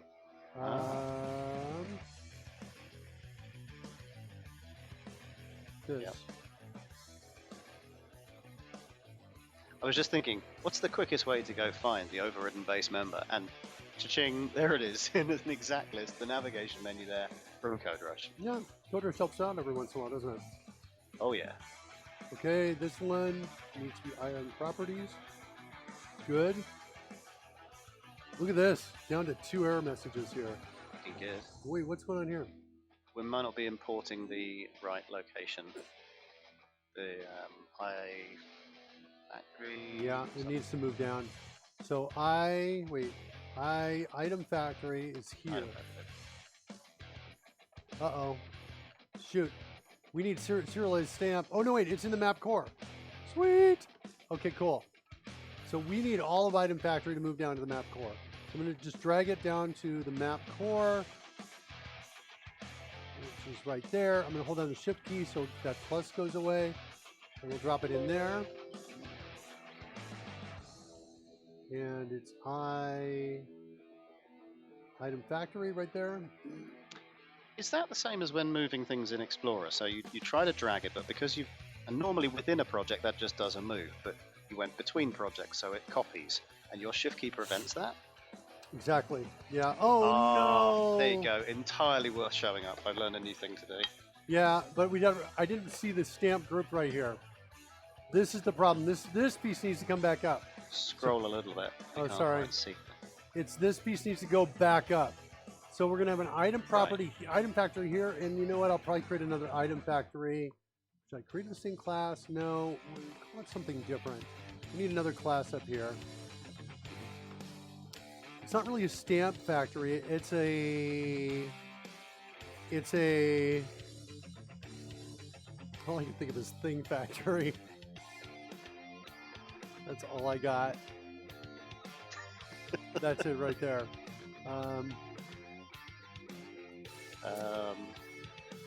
It makes stamp groups and stamps, so it's a stamp factory. But it's also going to be able to create map characters. Okay. So we can do this. You know, anybody. Concrete item factory. I don't know. Concretalizer, map element factory. That's what I was going to go with. Manufactorium. Yeah. So that's map element factory. But it just occurred to me we need to call this item factory first. Oh wait, did I do a rename on this? Let's see. If I tap the next reference here, yeah. Okay, so it knows it's this one. I'm going to now do a rename on it to map element factory, like that. So now tap the next reference there. There's the change. There's the change right there. Okay. All right, so now we got a map element factory. Move type to file. How are we doing on our errors? What? Whoa! Only the one. Only the one. All right, base item properties needs a copy here. All right, let's implement it.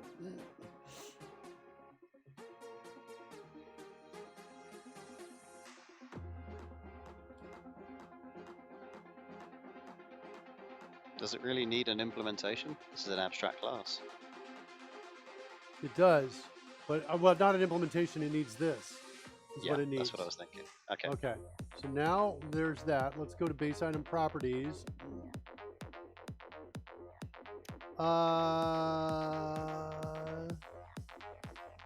Sorry.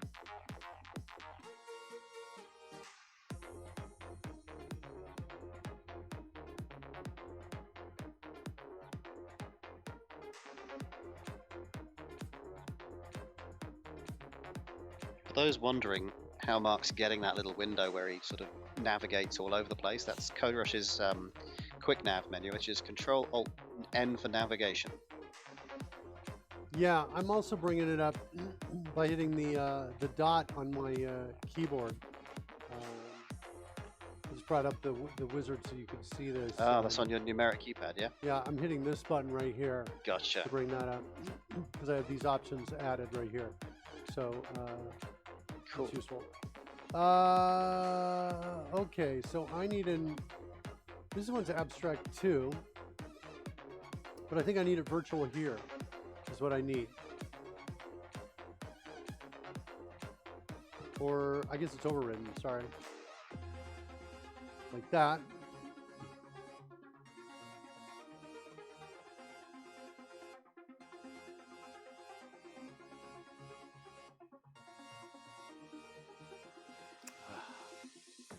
I'm not liking my, I can't create a new instance here, so I can't actually do it here either. I'm feeling like I can't do it, but I can call a method up above that transfers it. So we're going to get close. Let's look for descendants of this guy. It's time for Coder's feature request.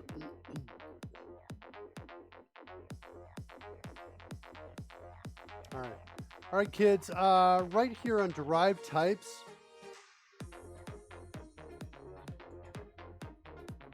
When I hit this, I find this disheartening. I don't want to see a list like this. I want to see an actual hierarchical graph that shows like a little tree on the left there that shows which ones inherit from which other ones. Fine, yeah. Give me the tree on the left, just like we have in the debug visualizer. So as I move up and down, it highlights the element in the tree where it is. That's fine. You can keep this UI. Give me a little tree to the right of that. That's just like the one we have in the debug visualizer. That's just highlighting where it is in the hierarchy. That's what I want. Let's mark that.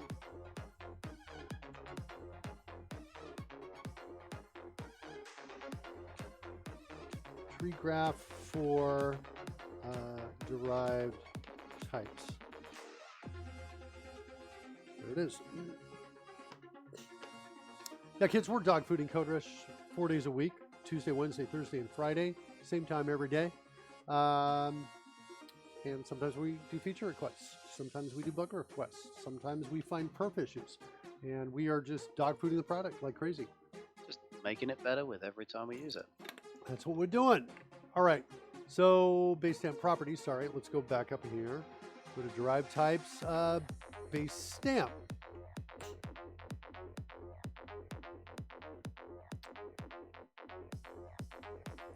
What's going on? This is, yeah, it's because it hides it. Yeah. We don't want that there. Base stamp is abstract as well. So let's keep going. Stamp. Do I have a copy override here already? I do. Result is equal to clone of this. That calls. Wait.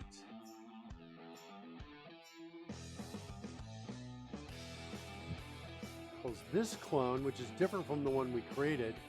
This creates a new stamp, and then calls the result.clone from. I like that code. Clone from better go to. It's not virtual. Oh, but that's okay. That's okay. I'm okay with that. Although, we should probably change this to iStamp properties, and everything should still work. Better. Okay? All right, clone from.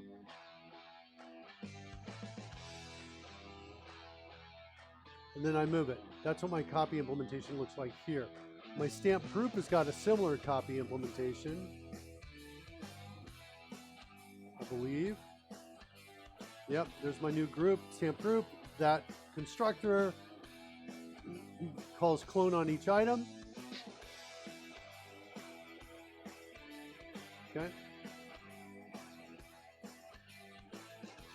Moves it as well.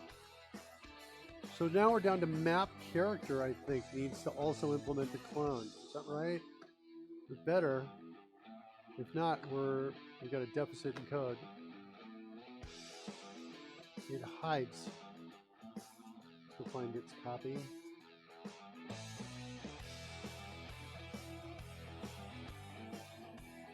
I don't see it. Is that right? Oh, it doesn't implement it. Okay.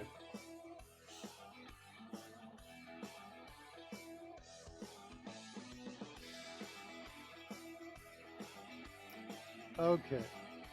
So this is going to look similar to Stamp's implementation of copy, I think. Okay.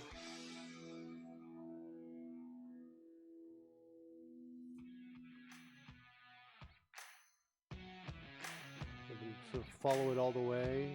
Look at the implementation of clone.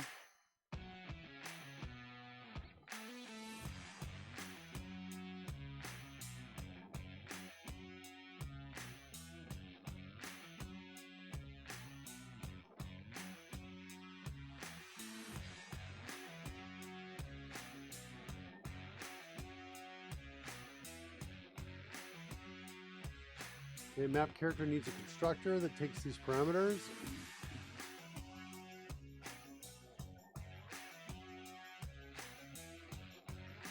Looks like it mapped everything correctly, like that. That's awesome.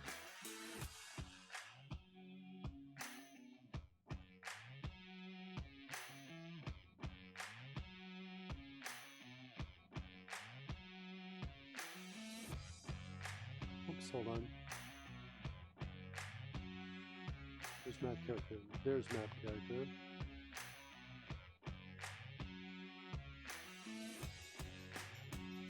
Clone from character. We need that. What's going on with clone from? Getting it from base stamp properties.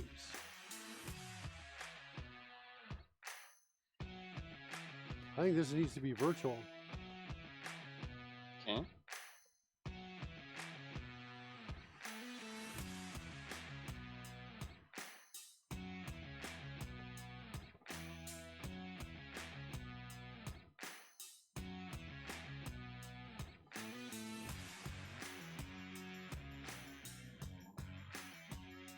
Uh-oh. Wait. There's no virtual one above it? Hold on. Oh, I see what's going on. Sorry. My bad. I thought it was stamp right there. So my clone from was actually maybe not a virtual.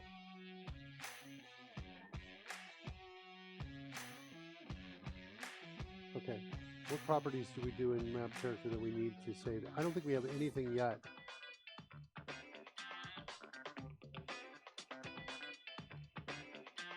Good. What are we doing over here in clone from?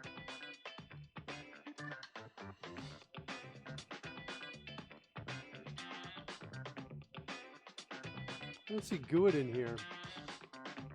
I guess that doesn't make sense in a clone. Okay.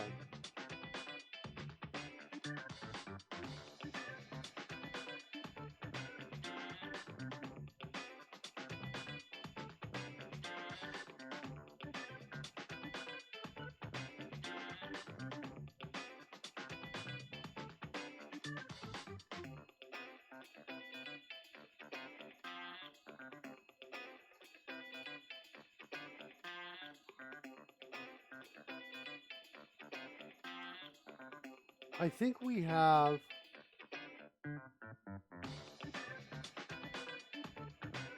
we've got this transfer properties up here. It's at least called that. There we go. Well, it is bringing the GUID across. I guess it's not a big deal because we can reassign the GUID afterwards. I think we're okay. Create a new It's one. interesting. I was trying to figure out a few times what, for the purposes of this project, the distinction is between copy and clone. And it seems like a clone is an imperfect copy, i.e. one that is designed to have its own identity after the fact. Yeah, it is. Yeah? Yeah. So the GUID is the one thing the clone should not copy. Well, yeah, or alternatively, it's the one thing that we should change after we do the copy. Indeed, That's yes. kind of what I'm thinking. So, all right. What's our error list looking like? Serialized stamp does not implement abstract member.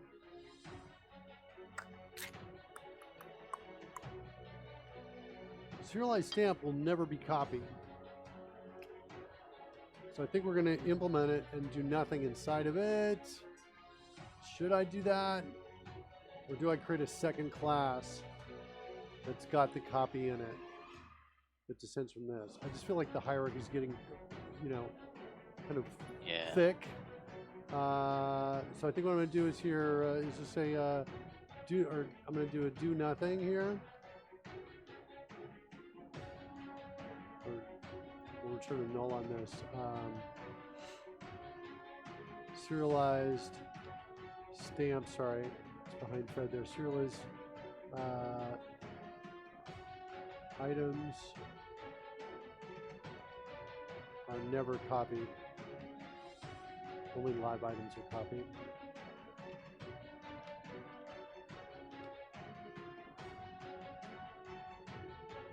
Note, yeah. This may be a smell that the architecture is wrong. If you are never going to do this to this object, is it not better to throw an exception rather than return null to indicate you should not have done this? Yes. Otherwise, we get that null percolating off into other places, and No, I think it's a great idea. yeah. I love it. Do I have like a throw not implemented exception? That would be a nice one to have.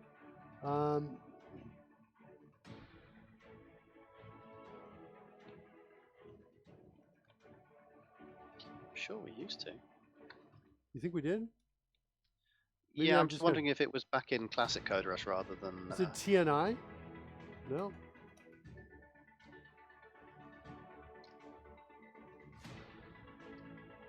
I'm gonna do a search. Thanks.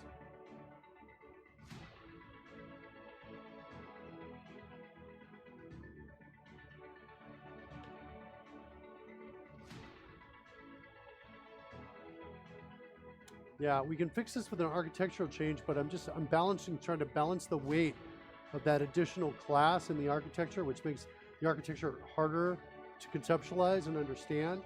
Already it's getting pretty wild. Feeling like I need a graph to show that. Technically, shouldn't that be not a supported exception? Yes.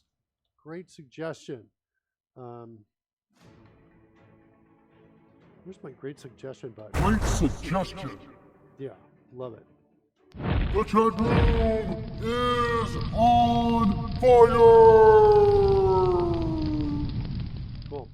So what, after what, 2 hours of writing code, you ready for a compile and a build? No, not yet. Nearly. Not ready. No, nearly ready. Let's implement that. And let's go grab this. And I feel like I've forgotten at least one thing. I feel like I've forgotten one thing, Rory. I think we're going to run into problems on serialization. Is there anything else? What? Well, we have touched a lot. It was cancelled rather than. Wait, what's the error? For execution, this should be item properties. I feel like I should almost also look everywhere for an stamp properties reference. Like do this, because this is wrong, and this one's wrong. And yeah, we got more work to do. We do.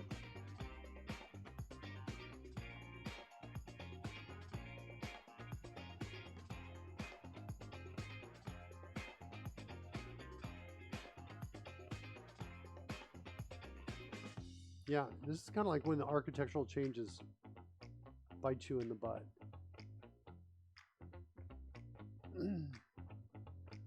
Sadly, these are the kind of changes that inherently get what feels like everywhere.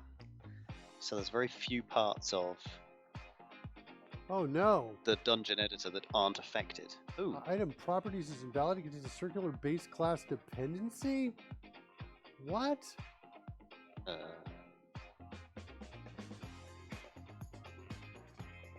Uh-oh. What? Oh, shoot. I know what happened. Ah. Oh. Somehow, I think I did a rename, or alternatively, I hit the refactoring that renamed it. I think that just caused that problem everywhere. You should all be gone. It's the quickest 390 errors you've ever gotten rid of. It may be true. Good catch though. I mean, Yeah, when I saw this you down, don't want to keep going. And when I saw that item properties descends from item properties, I was like, oh no. All right, there. Yeah, I gotta watch out. Be careful of the 4 eaches. That's gonna be problematic. We're gonna find those though while testing.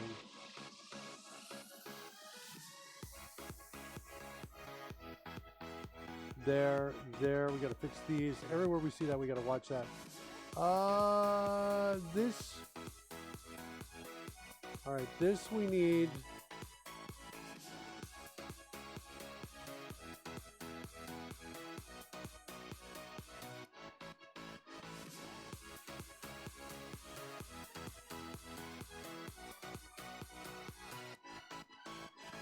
I'm trying to think of the most efficient way to solve this.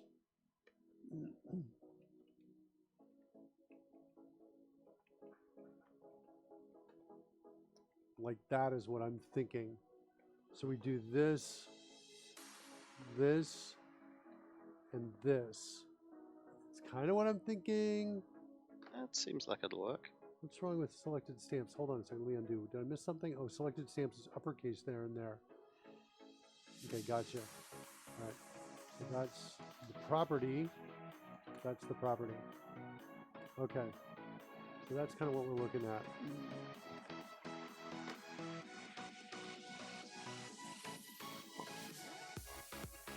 So the same kind of thing we need down in here.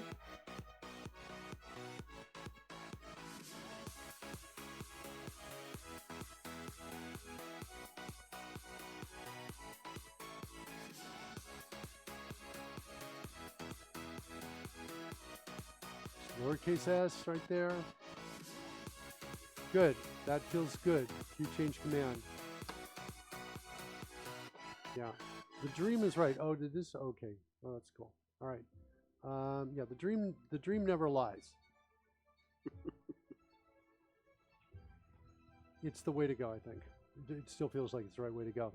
Yeah, it's so funny. I have so much trust for my dreams, you know, that I'm like, even in the middle of this, 2 hours of refactoring on this, plus like what, 2 hours on Friday as well. I'm like, yep, it's the right way to go, because it's going to allow it's way more flexible. It's going to allow us to insert other things into that hierarchy in the future. And this change in the future is going to be much less painful. Okay, this is going to be item properties.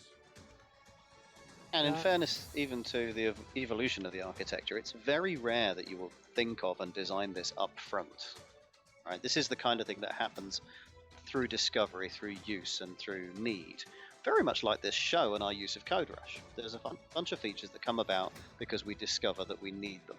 Yeah. You wouldn't necessarily think of ahead of time. You know, when you speak, Rory, it's like giving me health. It's like leveling me up and giving me health. So thank you. That'd be a neat trick. Thank you, buddy. That's great. No problem. All right, what do we got here? It's going to be item properties. Where are we? We're in align or distribute. So we're still in low-level map core kinds of items. Yeah, I should be able to distribute these as well. Yeah, I do like the direction this is going. I do. Sweet. Yeah, this is nice. We're effectively genericizing a whole bunch of our commands so that they can work with both stamps and characters now. Yeah, I'm feeling good about it.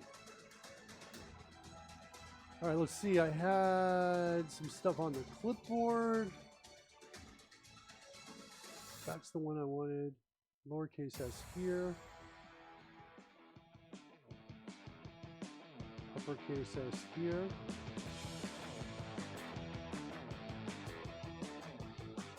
There we go. Sweet. Airless, what you got for me? Get saved int? Why, no. You want to have an item properties. Okay. The other ones in there already were. We had 0 errors. That says 0 errors, but, you know, don't trust that until the compiler's got through.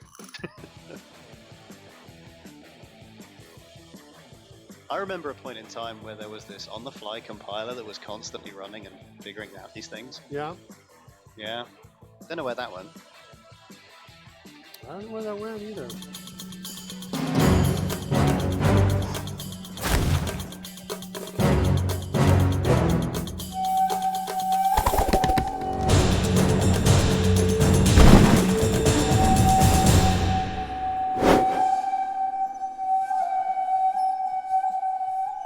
Copperbeardy was asking, what's the new fanfare?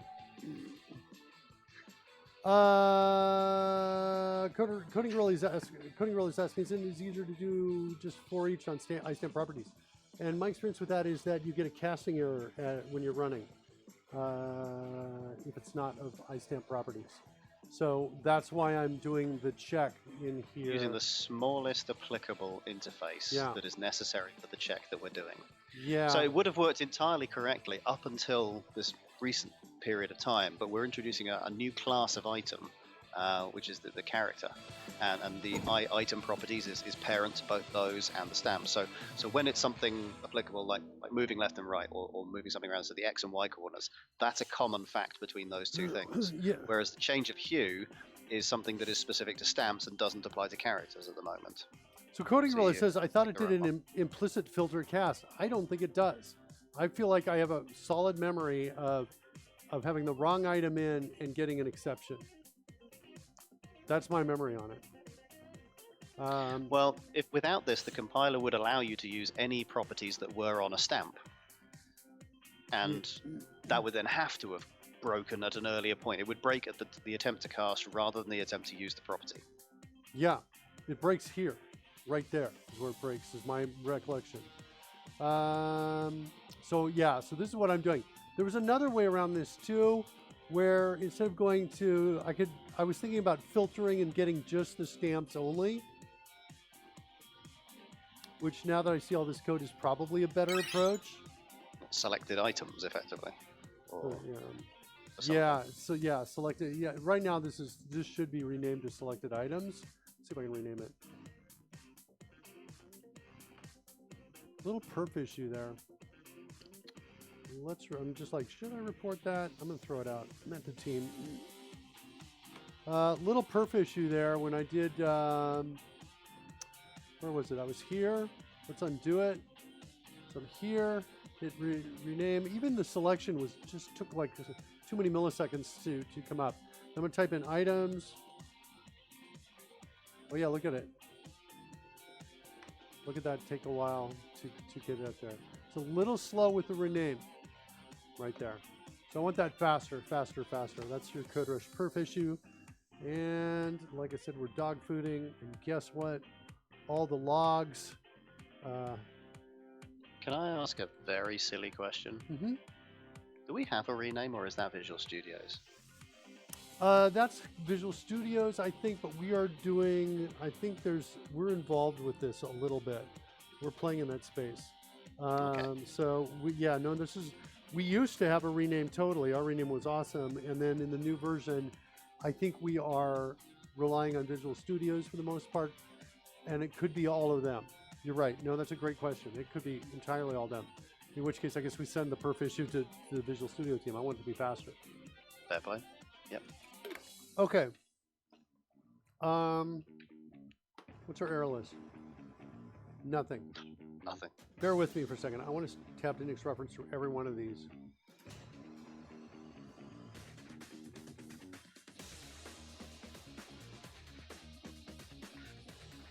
think I got to do the same thing here.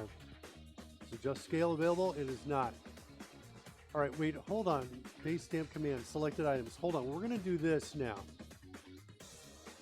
I want to change this to selected stamps. Yeah, so theoretically there's a set of... We've got everything working. Well, I say working, it's all compiling. But there's a set of operations that should only apply to stamps. Yeah. Because that's the way we want it to be. Yes.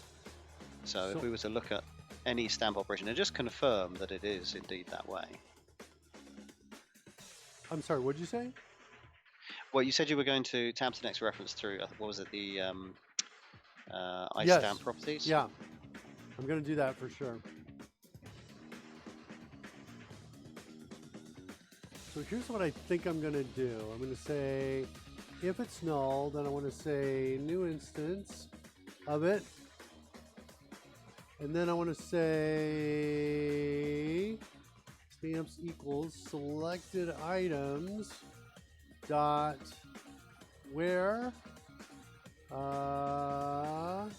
This is a great template here. It's x equals or any single letter equals, and if you're in this space, it'll give you that. And I want to do x is I stamp properties like that. Oh, isn't there I think there was a filter, but maybe I'm wrong on this. And then I think it's just a to list, like that. What's my problem here? To list of I stamp properties. Is that what I need to do? No? What's wrong? Yeah, Coding Gorilla is confirming it produces an invalid cast exception. Not sure why I thought you could do it. I thought you could do the same thing. I think for years I was like, what? Now let's figure out what's wrong with my link here. There's my where. That feels like it should.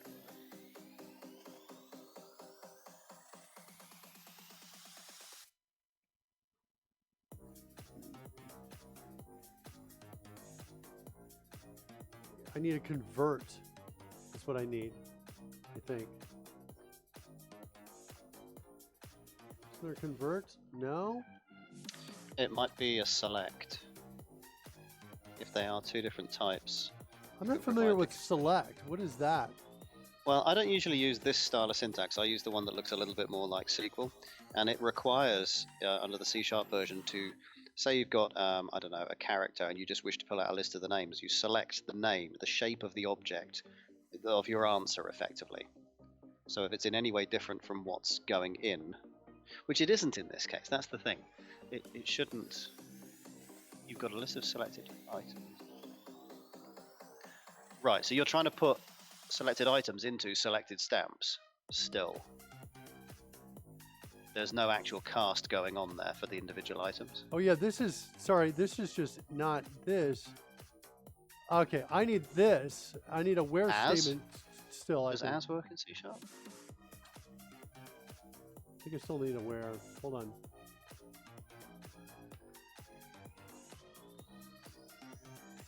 I could do this as a for each like in a second. Mark! Yeah, what you got? Of type. Coding Gorilla's got our back. There we go. Sweet! And the type I bet is passed there. And do I need a to list on that? Let's take it away. Yeah, I need a to list. Okay, Coding Gorilla. Thank you, Coding Gorilla. He's awesome! He's awesome. All right. Let's return selected stamps. Now the question is, all right, this also means that we can go through these other places. Yeah, I know I'm refactoring a lot. I know there's probably people out there like, just freaking run it, Mark. Hold on. I want to go through the selected items. These are in the base. This is in the command architecture. We're in the base command class right now. I want to look at here. So this, I want to change to that. I stamp properties. This is kind of what I was playing with before. And then stamp properties like that. It's simpler. And now this is here in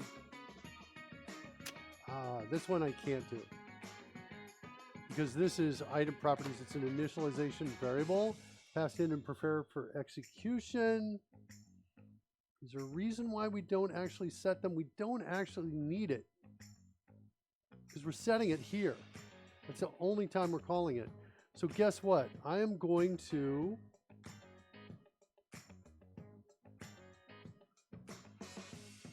it's used everywhere. I can't remove unused parameter because it's used in all the overridden pieces here. But I can do this.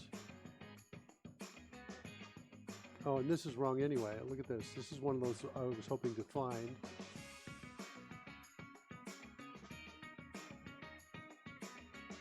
Okay. I think I want to get rid of it though. I'm just going to say, bear with me, kids. I'm going to, this one goes to here, like that. I'm going to get rid of it there. I'm just going to manually delete this.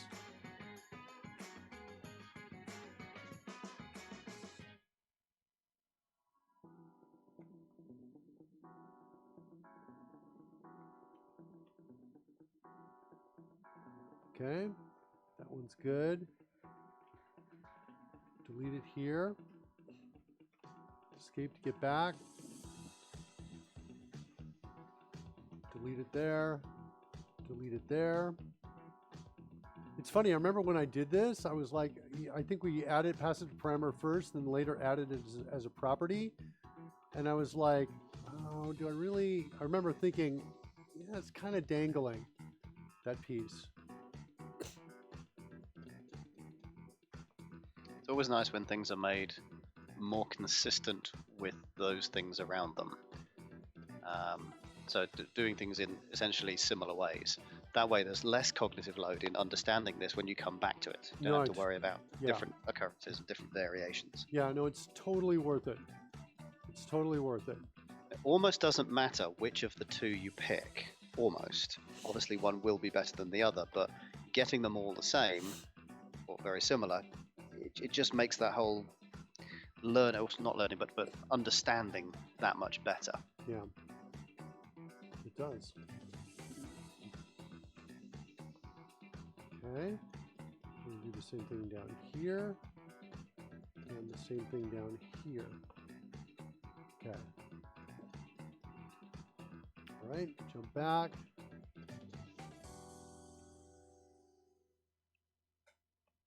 And I think this is all going to work. I was a little bit worried about timing in terms of when are we going to, are we going to initialize, make sure, just to be clear here, I'll get through this and I'll explain what I'm talking about in a second.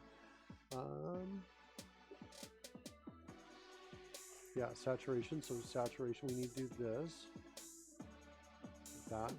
So the question is this referenced before selected items is assigned? And I'm pretty sure there's no way that it's referenced before. So I'm pretty sure timing's going to work out. If it is, then we're going to have to change this code a little bit. For example, in the setter of selected items, that's when we come in and add this code right here. Yeah. In fact, maybe I should just do that. I don't know. I'm not sure yet. Okay, let's keep going through, looking to prepare for execution. Manually cleaning it up.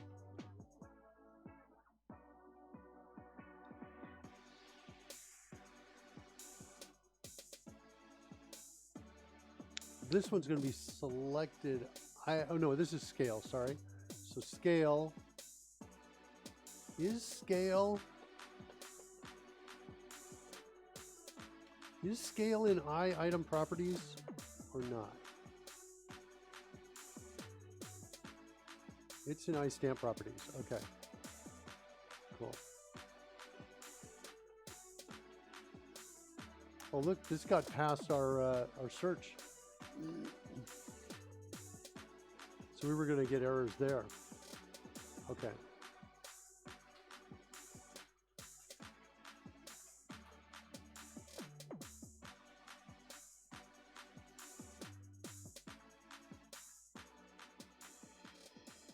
Looks like we're not getting any calls. Looks like we've gone through all of them, it looks like. Let's take this out. Take that out.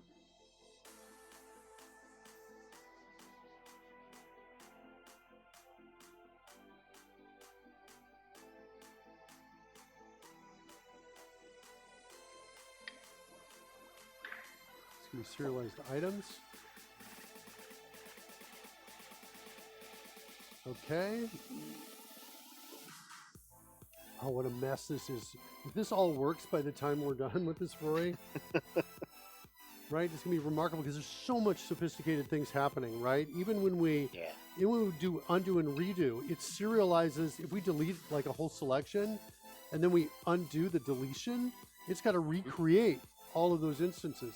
If this actually works, it's going to be pretty amazing. I'm going to be pretty happy with that.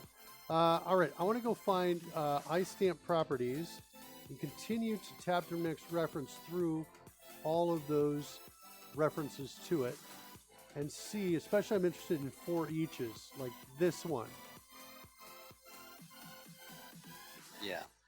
Should be selected stamps. That's what that should be. It's a base command right there. So let's keep going.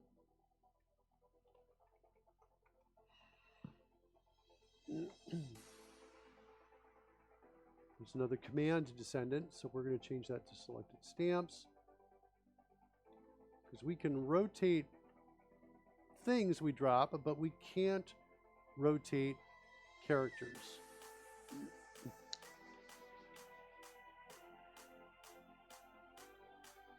Rotate right. There we go.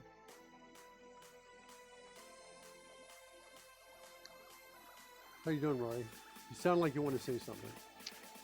I'm considering... I don't want to upset the apple cart.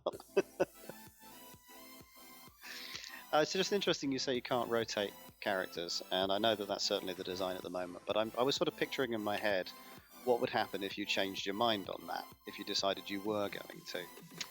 And it would sort of mean an indication that you could no longer rely on determining that something was a stamp or was an item or was a character.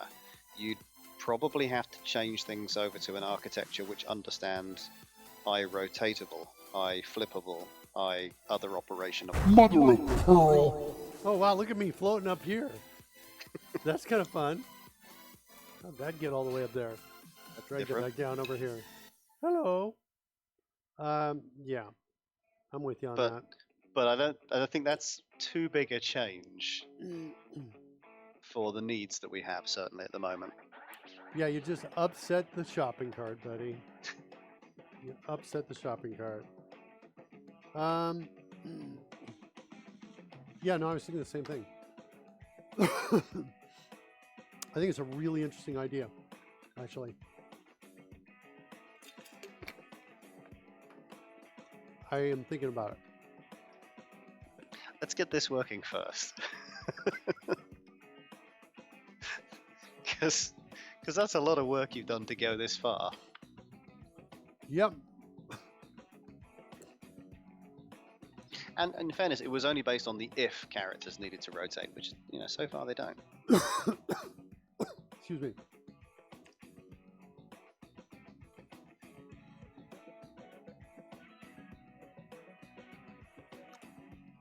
But I'm feeling it. I got the same problem with reset image.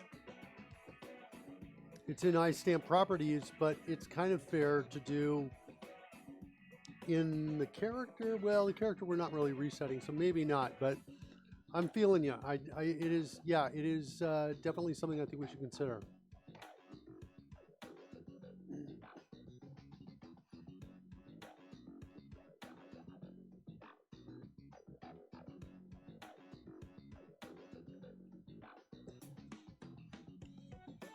What's my error list looking like?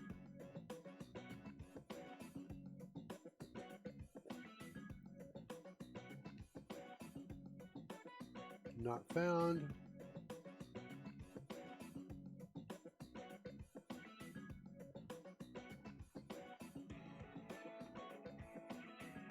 There we go. Yeah, so when execute is called, we make the assignment. So I think timing is going to be fine. Whoops, execute needs that there. Prepare for execution does not.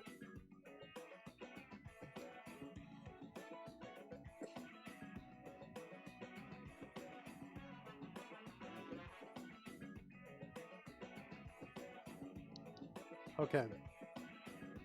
How are we doing now?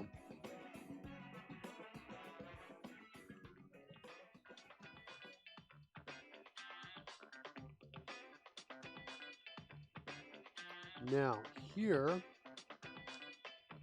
we can align things.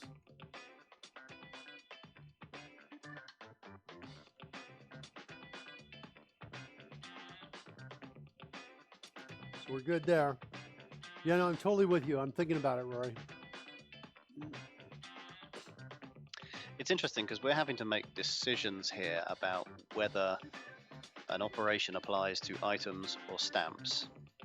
And if we could just have the system analyze the interfaces implemented by the objects in question and just go that way. No, I think it's great. We might do it, but like I agree with you. Let's get this working first. Then let's Yes. take that as the next step. I think it's a good idea. We should certainly. That is, it's a good idea, but it is also worth stopping and noting that it can be a really bad idea to start one bit of development halfway through another one without taking the time to reach a level of stability. Yep. I like stability. Stability is good. What other errors do we have out here? Brian Lagunas, ready with Party 13. Lily Hazel's out there. Hi, Lily. Hey everybody, Dan welcome Single to the stream. says raid, raid, raid. Carjacks, raiding the party. Raiding party. How was your stream, Brian? Thanks for the raid, my friend. Brian, are you going to be at Dev Intersection in Orlando? Loving your beard, says Lily. You're going to be there, Karen? Karen says she's going to be there. You want me to turn on your mic, Karen? You should be able to hear me. Yes. Coming now? Yeah, I remember. Death Knight says, like your beard color. Well, thank you very much, kids. Brian Lagunas will not be there. Okay. All right. No worries. How was your stream? What'd you guys do? Put on some pants, Brian Lagunas. I thought she was talking to me at first. I was like, how'd you know? Then I was like, put on some pants. For goodness sakes, this is a family show. Let's keep going. Working our way through it. We're in the middle, kids, by the way, of a massive refactoring. We are. Yep. Oh, you're building a Pluralsight course. Fun. Cool. What's it on? You want to say something, Karen? No. Okay. That's my wife, Karen, on the other mic over there. She's sharing the office with me. Sometimes she likes to come in and explain what I'm, how to fix my code. I do. Lily says hi. Carjack says hi. Really impressed with it. I know you or Lori has any idea on how to fix. It's really up against the wall. I'm your girl. That's right. Tell me about the project that you're working on. I love D&D, so she loves D&D. So, Lily Hazel, I'm glad you love D&D, and what we do on our show is very, very D&D-like. Well, let's talk about the show for a second so they have context. Our show is a streaming show on Twitch that is not on this channel. It's on a different channel. It has not gone live yet, but we are getting closer and closer, and I think it's going to be really good. It's out here at this channel right there on Twitch. It is an adult comedy, mature comedy. It's not a family show. That's not a family show over there. This one is here. Coding here, we're kind of doing family all the time here. But over there on Dragon Humpers, it is Comedy Dungeons and Dragons. We're about to go live, I think, in 2 weeks. It's the first time I've ever said estimate is 2 weeks. It's Is that the first time you've ever said that in your life, or about the show? no, for the show. I've always said For 3 the weeks show. as the closest we were going to get out. Yeah, no, I think we're narrowing down something this week. Like last week's show was fun. Yeah, we had a really funny show last week. There are times where we say things that are so funny in our practice runs, and I'm like, oh my god, it kills me that we're not live right now. I know. But we got a team of improv comedians who are also playing Dungeons and Dragons. That's the people part of it. Behind the scenes, though, we've got some killer Merkin Bushwhacker. special effects here with regards to the stats and stuff Fred like is that. there too. So our lizard friend Fred, you see on the screen, he is also accompanying us on our adventure. That's right. So Fred is there. You're the man, Fred. Mark Miller plays a character called Merkin Bushwhacker. That's right. Let me just Merkin. show my nameplate right there. There's my nameplate. Oh, Lady Right there. McLovenuts was just on. McLovnuts. That's McLovenuts over there. She's not here, but she can. She's got a warhammer. That's pretty cool. She's got a long sword, and she's also got a unicorn. I can't say too much on this show about what Lady McLovenuts likes to chop off. But she's she has a unicorn. she's got a unicorn, and she can roll the attack like this. It's slashing damage, so you can see the dice. The damage dice have the slashing modifiers, like that. Pretty cool. I'm not. I have a great sword like a lady. Yeah. I have a So unicorn. so Karen plays a character. Her character's name is Cutie. Little Cutie. She's over there to my side over there. We don't have her camera on right now, but she's right over there. She's got some spells she can cast. By the way, this is some cool stuff we did on the show. Check it out. See the spell actually going around my finger. See how I blocked this stuff in the back, and you see it in the front. If I move it out of the way, you can see that. Isn't that cool? Yeah. So she can cast a spell, for example, like that. She can bring up her great sword. It's got some magical powers on it right there. It's got a +1. She can roll her attack. Also slashing damage on this particular. I have a trusty steed. That's an elk. She's got a trusty steed that's an elk. She can cast her fine steed spell.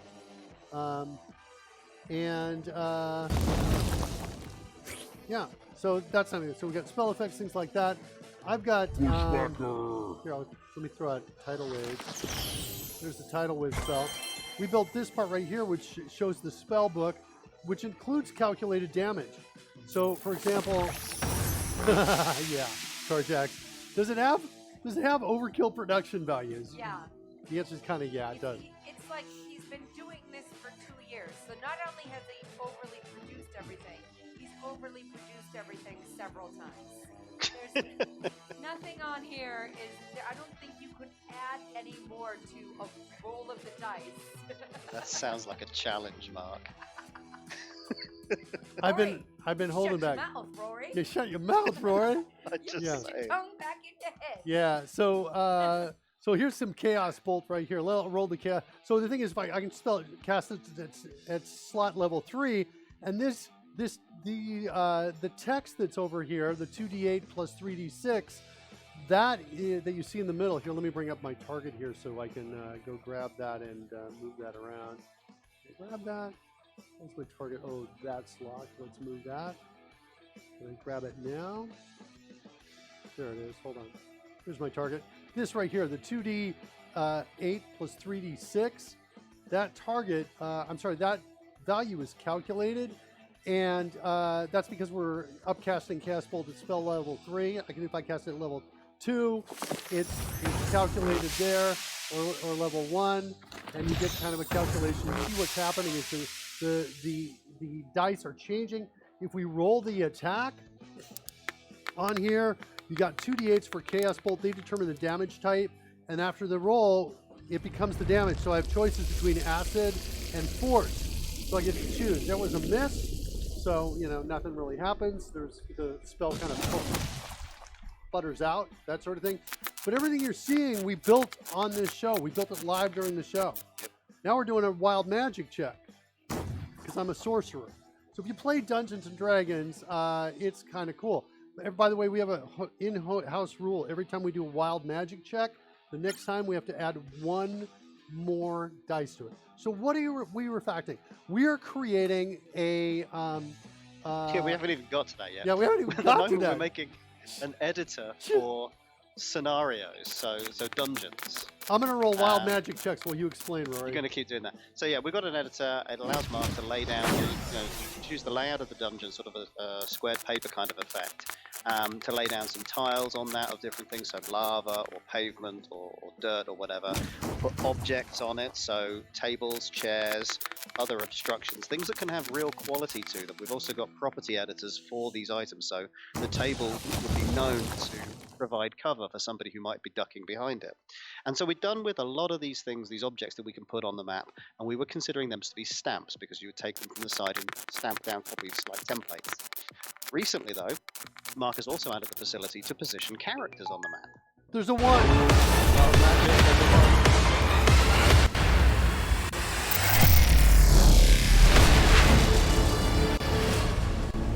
That's overkill for that.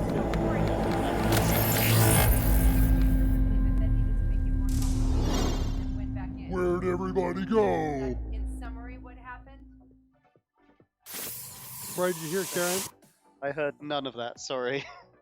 There was a slight amount of overkill going on in the background. There was some overkill. I was asking, so to summarize what you're saying is, he had it all set up, but then went back in to make it more complicated?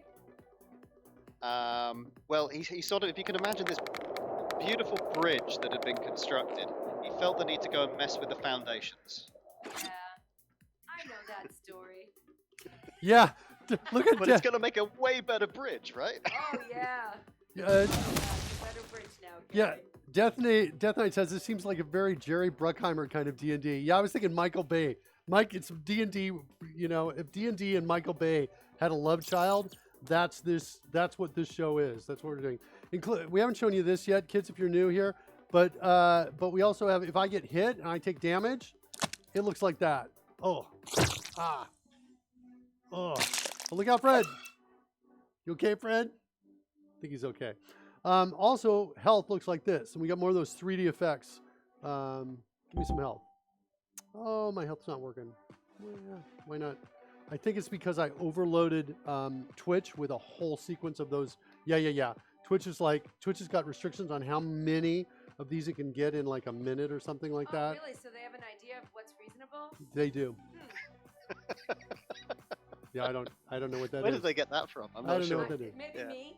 All right. Random number generator. Little cutie. So we're gonna close all this stuff down. We're gonna get back to the code. Let's hide the scroll. Boom. That's out of the way. I got these effects over here. I don't know if these are gonna go away or not. Let's add 10 minutes to the. How long do these effects last? A long-lasting spell. What is it? What does she have running still? No. And that's a fair point as well, though. Now, bugs notwithstanding, these spells all have duration that actually follows a genuine clock. That was also built for a purpose. That's true. Dungeons and Dragons clock right over there. Yeah, I'm not sure. I think we're going to deal with that for the rest of the show unless I do a refresh or a hide on it, which I don't think I'm going to do right now. So whatever that is, I got to look at that spell in there. I think it's Sanctuary is what it is. Yeah. I just added a day. Yeah, okay. I'm not going to worry about it. All right. So we're in the D&D, we're in our Dungeons and Dragons map editor is where we are now. We're in a massive refactoring through this. I think I've been working about 5 hours and just barely have got to a point where I've got to compile now, and I'm just going through and I am verifying that every iStamp property reference, this one is used in the correct place. So I've got two different kinds of interfaces here, one for items and one for stamps. Stamps are like things I can put on a map, like damage or a ruin or a piece of furniture or a vase or something like that. It's an item I can stick on the map to make it look more interesting. An item is an ancestor class, and from that I can have a descendant that could be something else like a character or a monster. So I'm adding the ability to add monsters to the map So I'm going through everything here, every single reference to iStamp properties, and make sure contextually it's okay, because we used to only support stamps, and I'm just now adding the ability to drop monsters and characters, players onto the map. So that's what we're doing right now. Who does the animation artwork? Very impressive text as well. Yeah, I do a lot of it. I am getting better at this. But I'm using a lot of, I'm standing on the shoulders of greatness. I'm using a lot of stock assets. And Don't downplay your own contributions. okay, Okay, stop it. I'm gonna. Who's a good boy? Who's really good at animating? You are. I am good at animating. Okay, I'm gonna mute you now because I love you, and you're muted. Yeah, that's why. You're That's muted. totally why. You're muted, honey. You're muted. Don't need any more of that. I said you're muted. No, you're not gonna say anything. I don't need a microphone, Marcella. Can you guys hear her? I think you're doing a good job for what it's worth. Yeah, they might be able to hear you.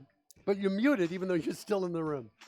Okay, so here we go. So iStamp properties. That one we looked at already. We were good with that conversion. Contrast. No, we've got a problem here because items are items.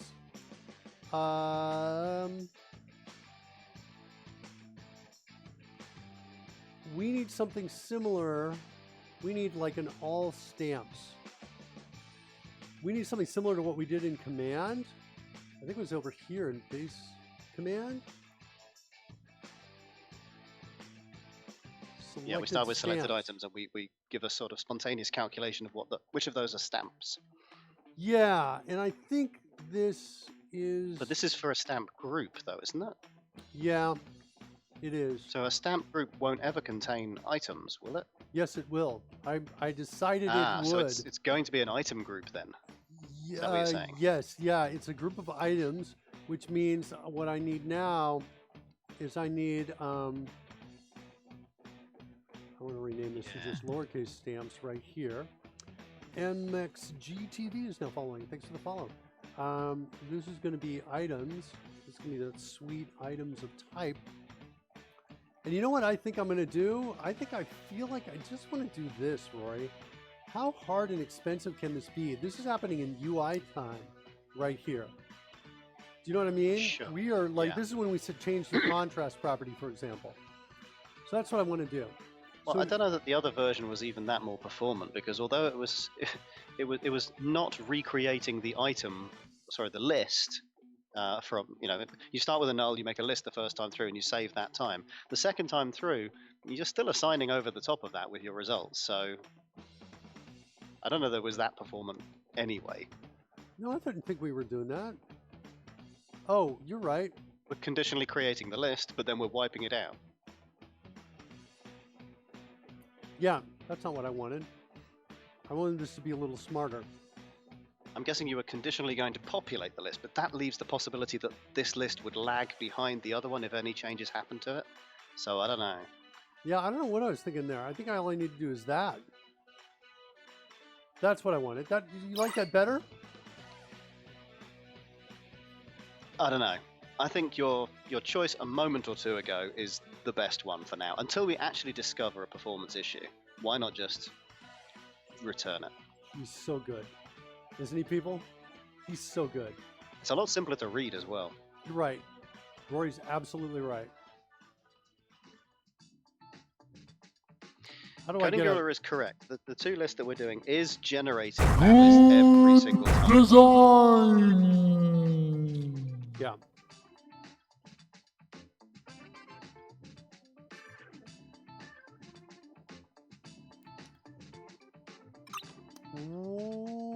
Well, yeah, I get that, but I don't think it's a problem. I don't think it's going to be a problem performance-wise is what I think. And we're going to only use it here. Shoot, do I have a second property called stamps? I'm going to call this only stamps, I guess, for now. What is in my property stamps? Actually, before I do that, let's drill into this. Oh, okay. Let's call this items.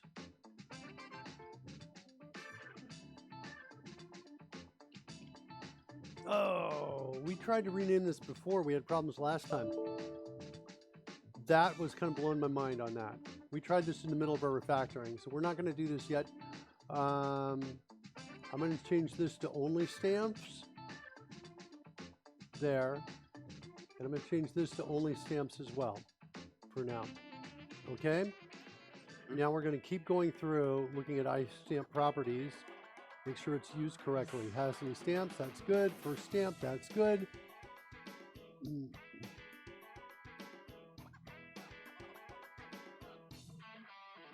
Okay.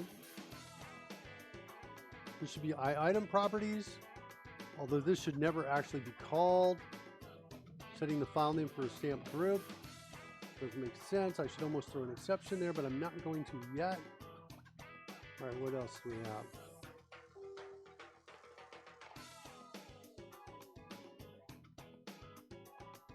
There we go. Only stamps needs to be there. Only stamps right there. Hue shift only applies to stamps.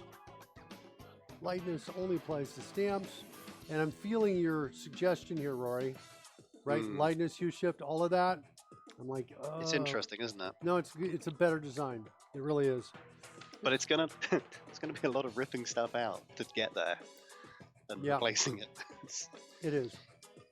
It is. It is. It is. Okay, so there's rotation, saturation, only stamps.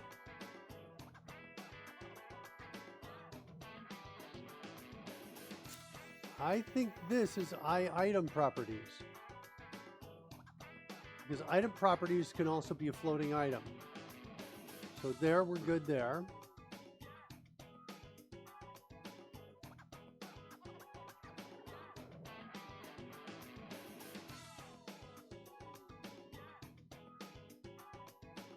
Oh, this has got to be only stamps. Only stamps.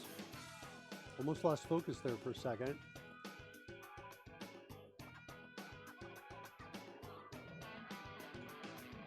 Okay.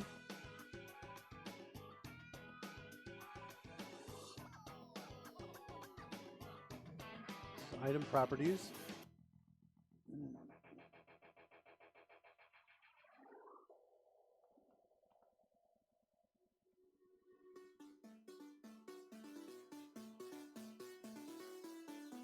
Scaling, we're not scaling out the characters, so we won't do those. No growth potions yet. Yeah.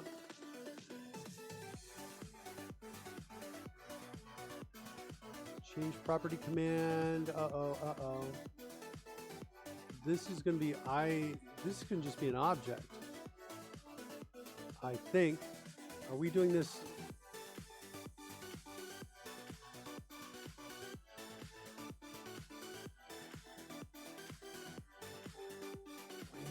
Why here? Save value, get value. This shouldn't matter. Hold on, this is wrong.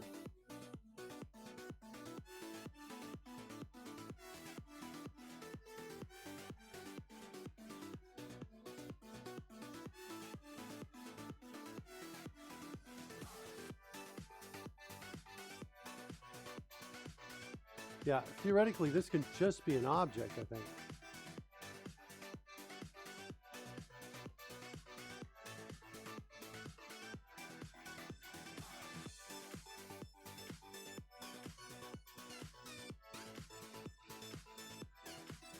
No problem here. Save value.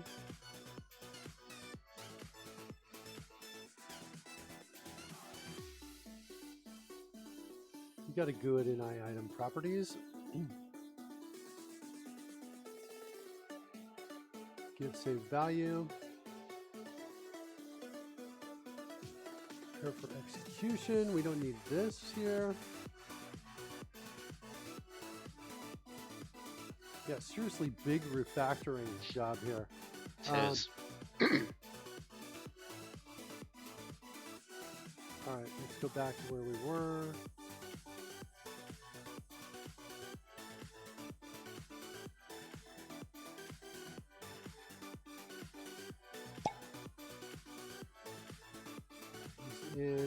This needs to be selected items. Hold on, I got a mistake down below too. That kind of bug like that right there, that is a bug that would be hard to find. Angry Little Hamster, you sound really quiet compared to the other streamers. Checka, checka, checka, checka, checka, checka, checka, checka, checka. Let me get up a little bit more in volume. I'm kind of like, I gotta make sure I'm not clipping. Let me not adjust this one anymore, actually.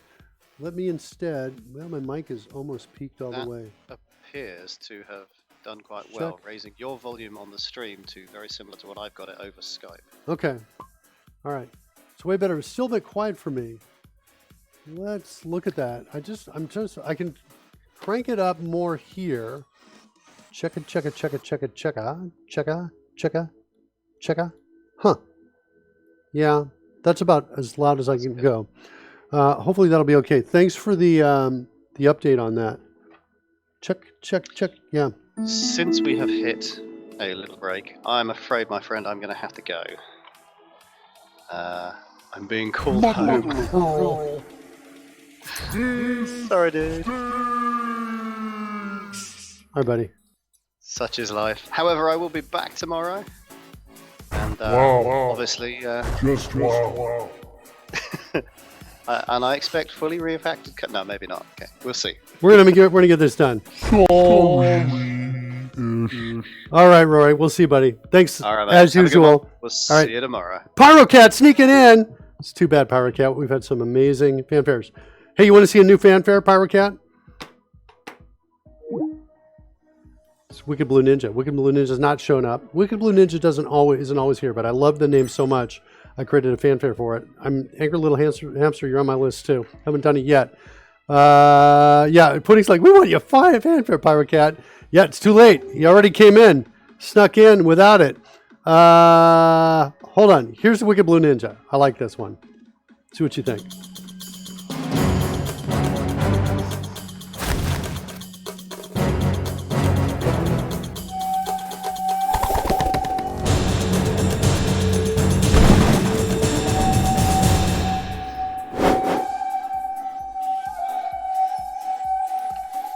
That acting is courtesy of the Mark Miller School of Acting. You cannot get acting like that unless you go to the Mark Miller School of Acting. Yeah. Pudding, you have to wait till PyroCat comes in later. At another time. PyroCat gets to control it. Yeah, isn't that fun? If you know Wicked Blue Ninja, if you see Wicked Blue Ninja, let them know that we've got it out here. All right, let's get some code going here. What's going on here? This I changed to selected stamps.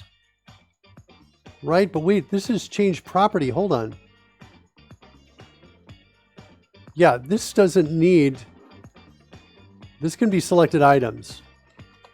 It really worries me when I see issues like this where I was like, wait, was I really not thinking when I came down here and built this? Was I just kind of changing this while I was changing a whole bunch of other things?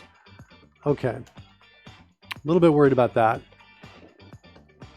So this is in our command structure right here. This code is just allowing descendants to save values generically and access values using reflection. So it can go get a particular property of a property name and get or save its value so that it participates in undo and redo. It's some very cool architecture. So hopefully we'll be able to show that a little bit. All right, still compiling. I want to go back and find iStamp properties, tab to next reference. I'm just looking, double checking, going through the code, making sure everything is looking as I'm expecting, and we're not having anything where we're asking for this when we really should be working with its ancestor class. That's what I'm doing right now.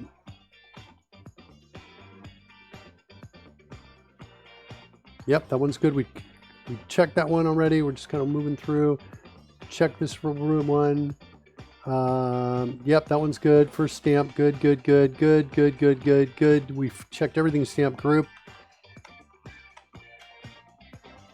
Scale command. Yep, we're only scaling there. Good. Move command. No, we can move all of them.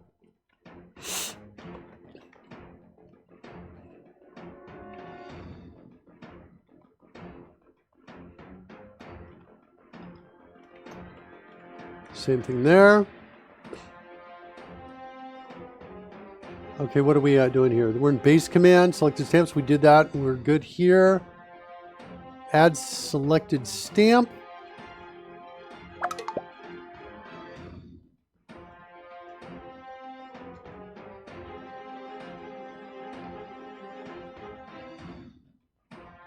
I think these are wrong. They're wrong. All right. I forgot the command for awesome.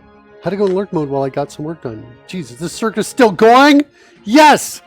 Bald bearded builder. Of course it is. Is it? Overkill. It's overkill, the show. I'm muting you, honey. I'm right here. You literally can't mute me. So interesting. It looks like we are, what the? You can't mute me. Ah! I won't be muted. Jesus. Honey, where are the monkeys?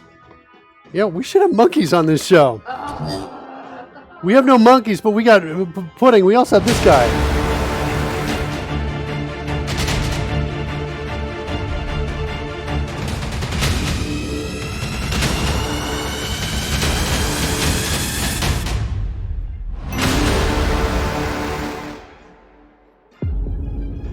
Yes, of course, bald-bearded builder.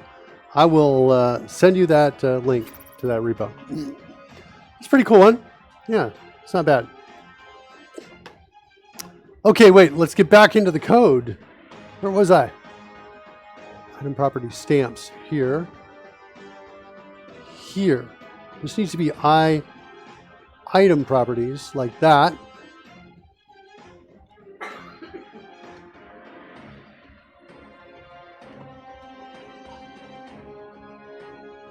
Good.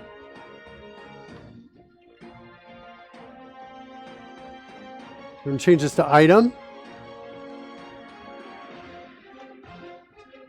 This is going to be remove selected item. Set selected items.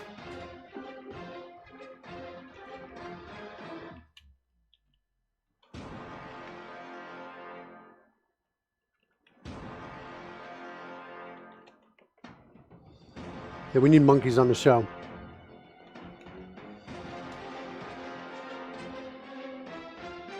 Set selected items. Like that. It's going to be stamp items.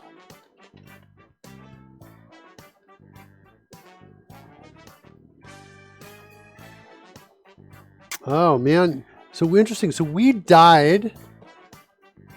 Our connections died. So we have no longer control over the Dragonback, the drone game. Lost our connection. I'm not sure what to do on that. I'm not sure if I should spend the time to restart or not.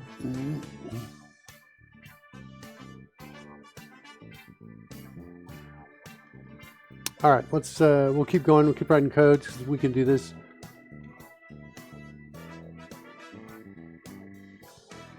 Ungroup selection.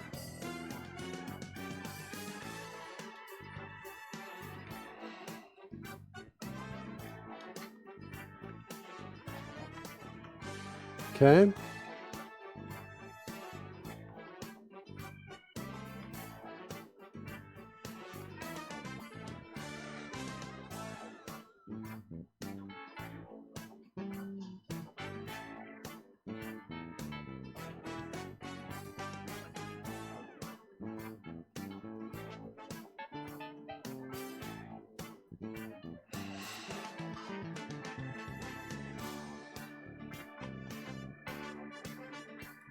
Nobody's calling that. What are we doing this?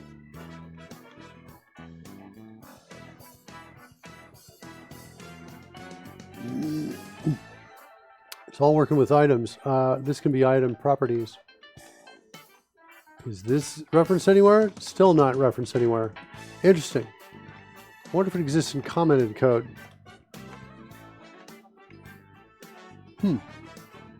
Interesting. I don't know why that is. Okay.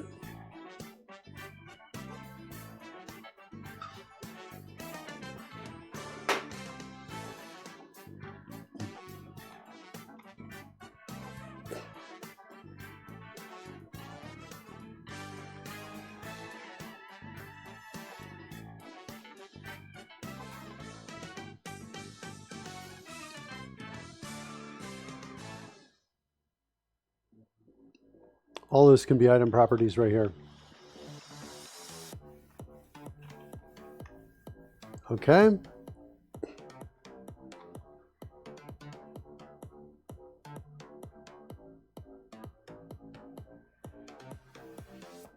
This is cool. I built this on Friday just to check to see if selection is at least in this particular type and whatever the count is on that. I think there may be a better way to do this, actually.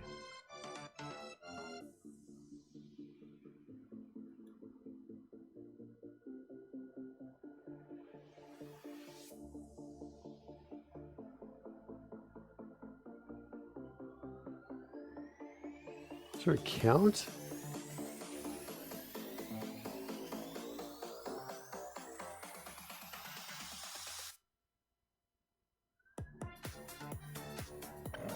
Can we go without the to list? Is that what it is? There it is right there. Okay, cool. Thanks, Coding Gorilla. You helped me. Just as IntelliSense was showing the answer as well. Cool. Okay. Okay, selection is at least. So at least 3 stamps. No, you know what though? Yeah. This is going to be, we want this to actually work with item properties. We actually do want this to be item properties.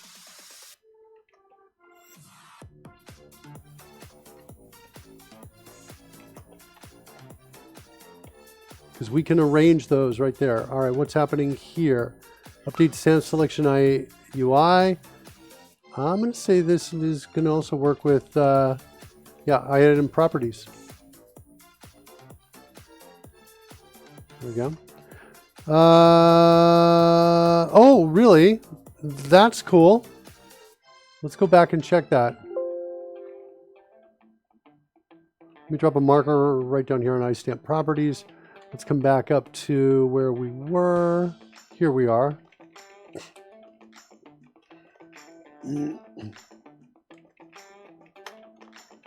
That would be even better. How sweet would that be? Look at that. I love it. That's awesome.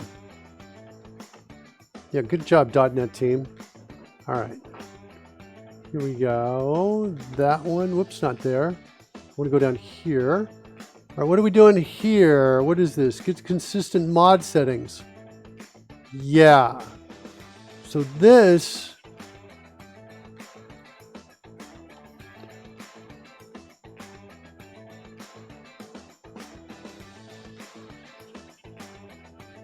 So this is my... This, I think, can be replaced to of type. Right?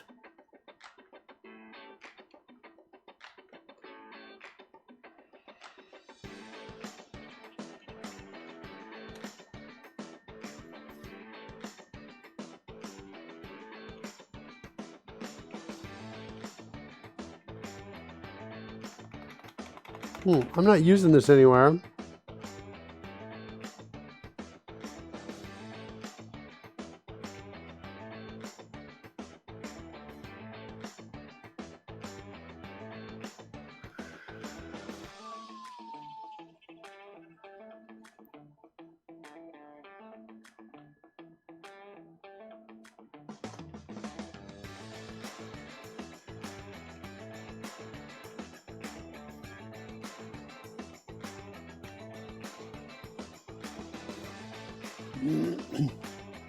I think that's what that looks like there.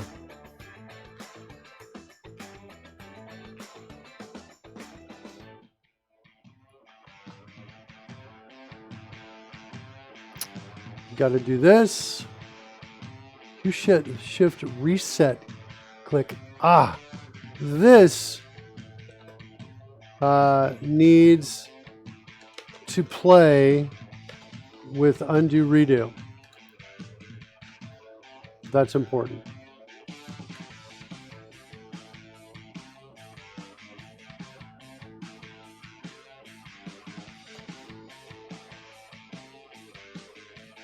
Okay, let's keep going through.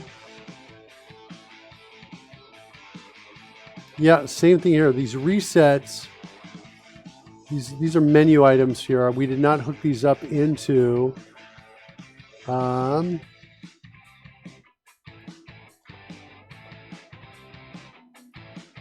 redo.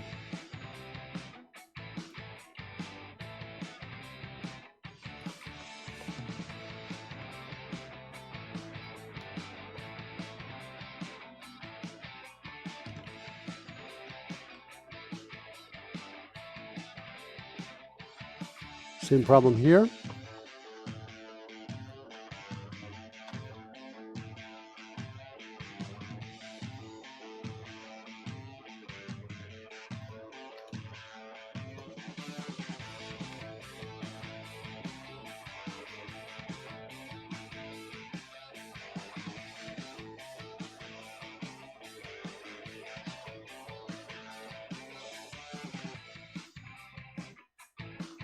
Okay.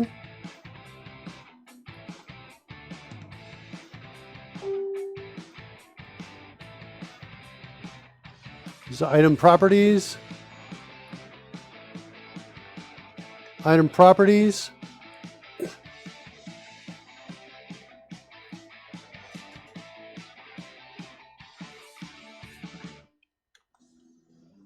Also item properties.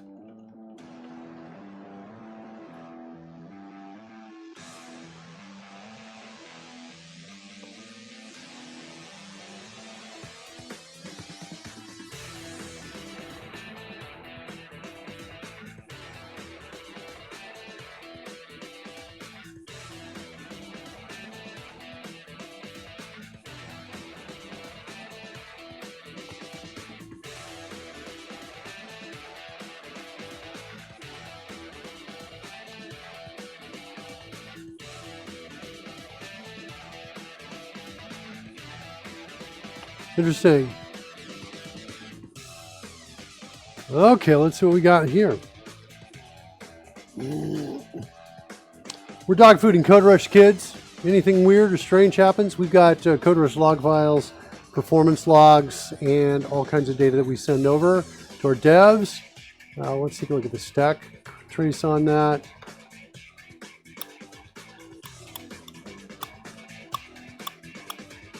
Interesting. Let me get that ready to send to the devs. Okay. That was weird. I hit it okay and it all went away. All right, devs, take a look at that issue. The dialog came up. Take a look at our call stack, see what's going on. Let's report the issue. Warning to save work from VS. Boom. So the devs also get a link to where we are in the code, where we are in the stream. Let me make another note here so I can link this up. Okay, good. I'm going to push it. Keep going. I know it told me not to. But you know. See how hard it gets.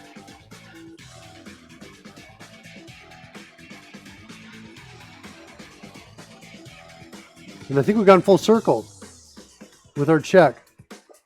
It seems like we have. All right, that's good news. I think we've gone all the way around. I feel good about that. Should have no errors still, right? Uh-oh.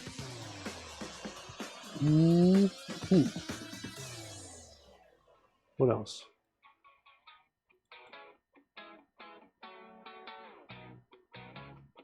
I think we need to add get right to item properties.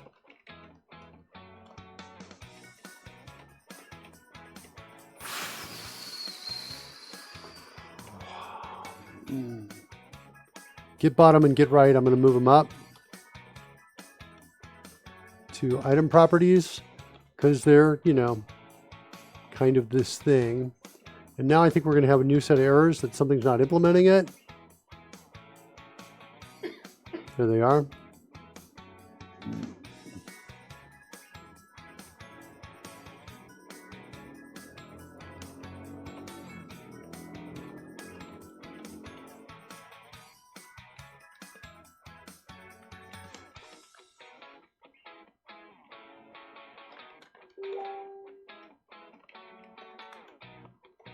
Okay.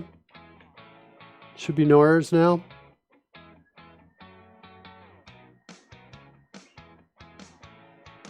Whoa, the error just totally disappeared.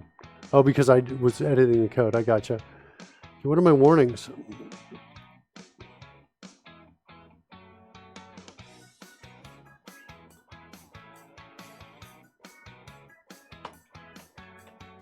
Okay. Those are my warnings. What do I got over here?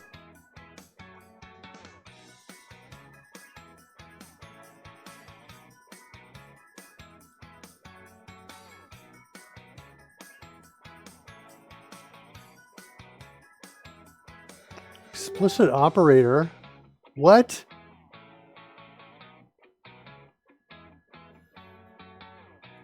I'm not even sure how this got here.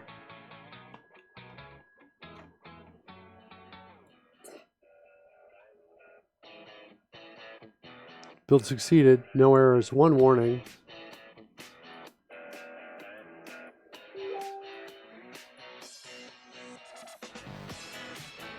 Okay.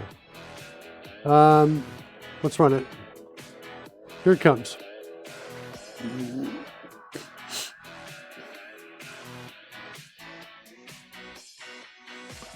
See just how bad it is. Yeah, so this is like about, what, 6 hours of refactoring between the last show and this one. There's that. That seems to still work. Flip, flip, flip, flip. Nice. Change the hue, increase the saturation. Looking good. Contrast, lightness. Rotation. There you go. Click and drag. Whoops. Dragging isn't working. Wait. No, because it thinks I'm still about to drop one. Oh, and escape doesn't get rid of this either. What is going on? Escape there. Okay, dragging is not working. All right, let's kind of piece things back together. Fix the bugs one at a time is what I think we should do. Actually, maybe I'm at a good stopping point, actually. And maybe I'll continue more of this tomorrow. I think that's what I'm going to do. Yeah, let's do that. We finished the major refactoring. We kind of got to compile. I don't know what about... I don't know if Mr. Announcer Guy has anything he wants to say on this. Do you want to weigh in, Mr. Announcer Guy? Yeah, let's maybe wait till tomorrow. We're going to pick this up tomorrow. We'll go in and we'll start fixing all these little bugs here. Clean them up one at a time. Learn something a little bit about what we've done today, how it's impacting. Ultimately, we want to be able to drop a character down onto the map like that. And there's the character right there. Drop the character on the map. Like that. Sweet. And be able to select the character, move it around. Oh, it looks like I can maybe do that. Can I? No, not quite. Select that guy and move him. So it looks like we're kind of there, but we've got some problems. So we'll fix all these problems tomorrow. Let's go see who's out there streaming live right now. Nice to have you, kids. If you're not following us, you want to follow, click that follow link there above the stream. And for folks who are regulars, we will see you tomorrow. Let's see who's out there to raid. Who can we raid? CLW. Beachcast is out here as well. All right, I'm going to send you to CLW. I've not raided CLW in a while. And then we'll send you Beachcast next time. We'll break that up. Happy coding to you, angry little hamster. Later to you, Coding Gorilla. Tell CLW I said hi. I'm going to go get some food, get back to my regular work for the day, and we'll see you tomorrow.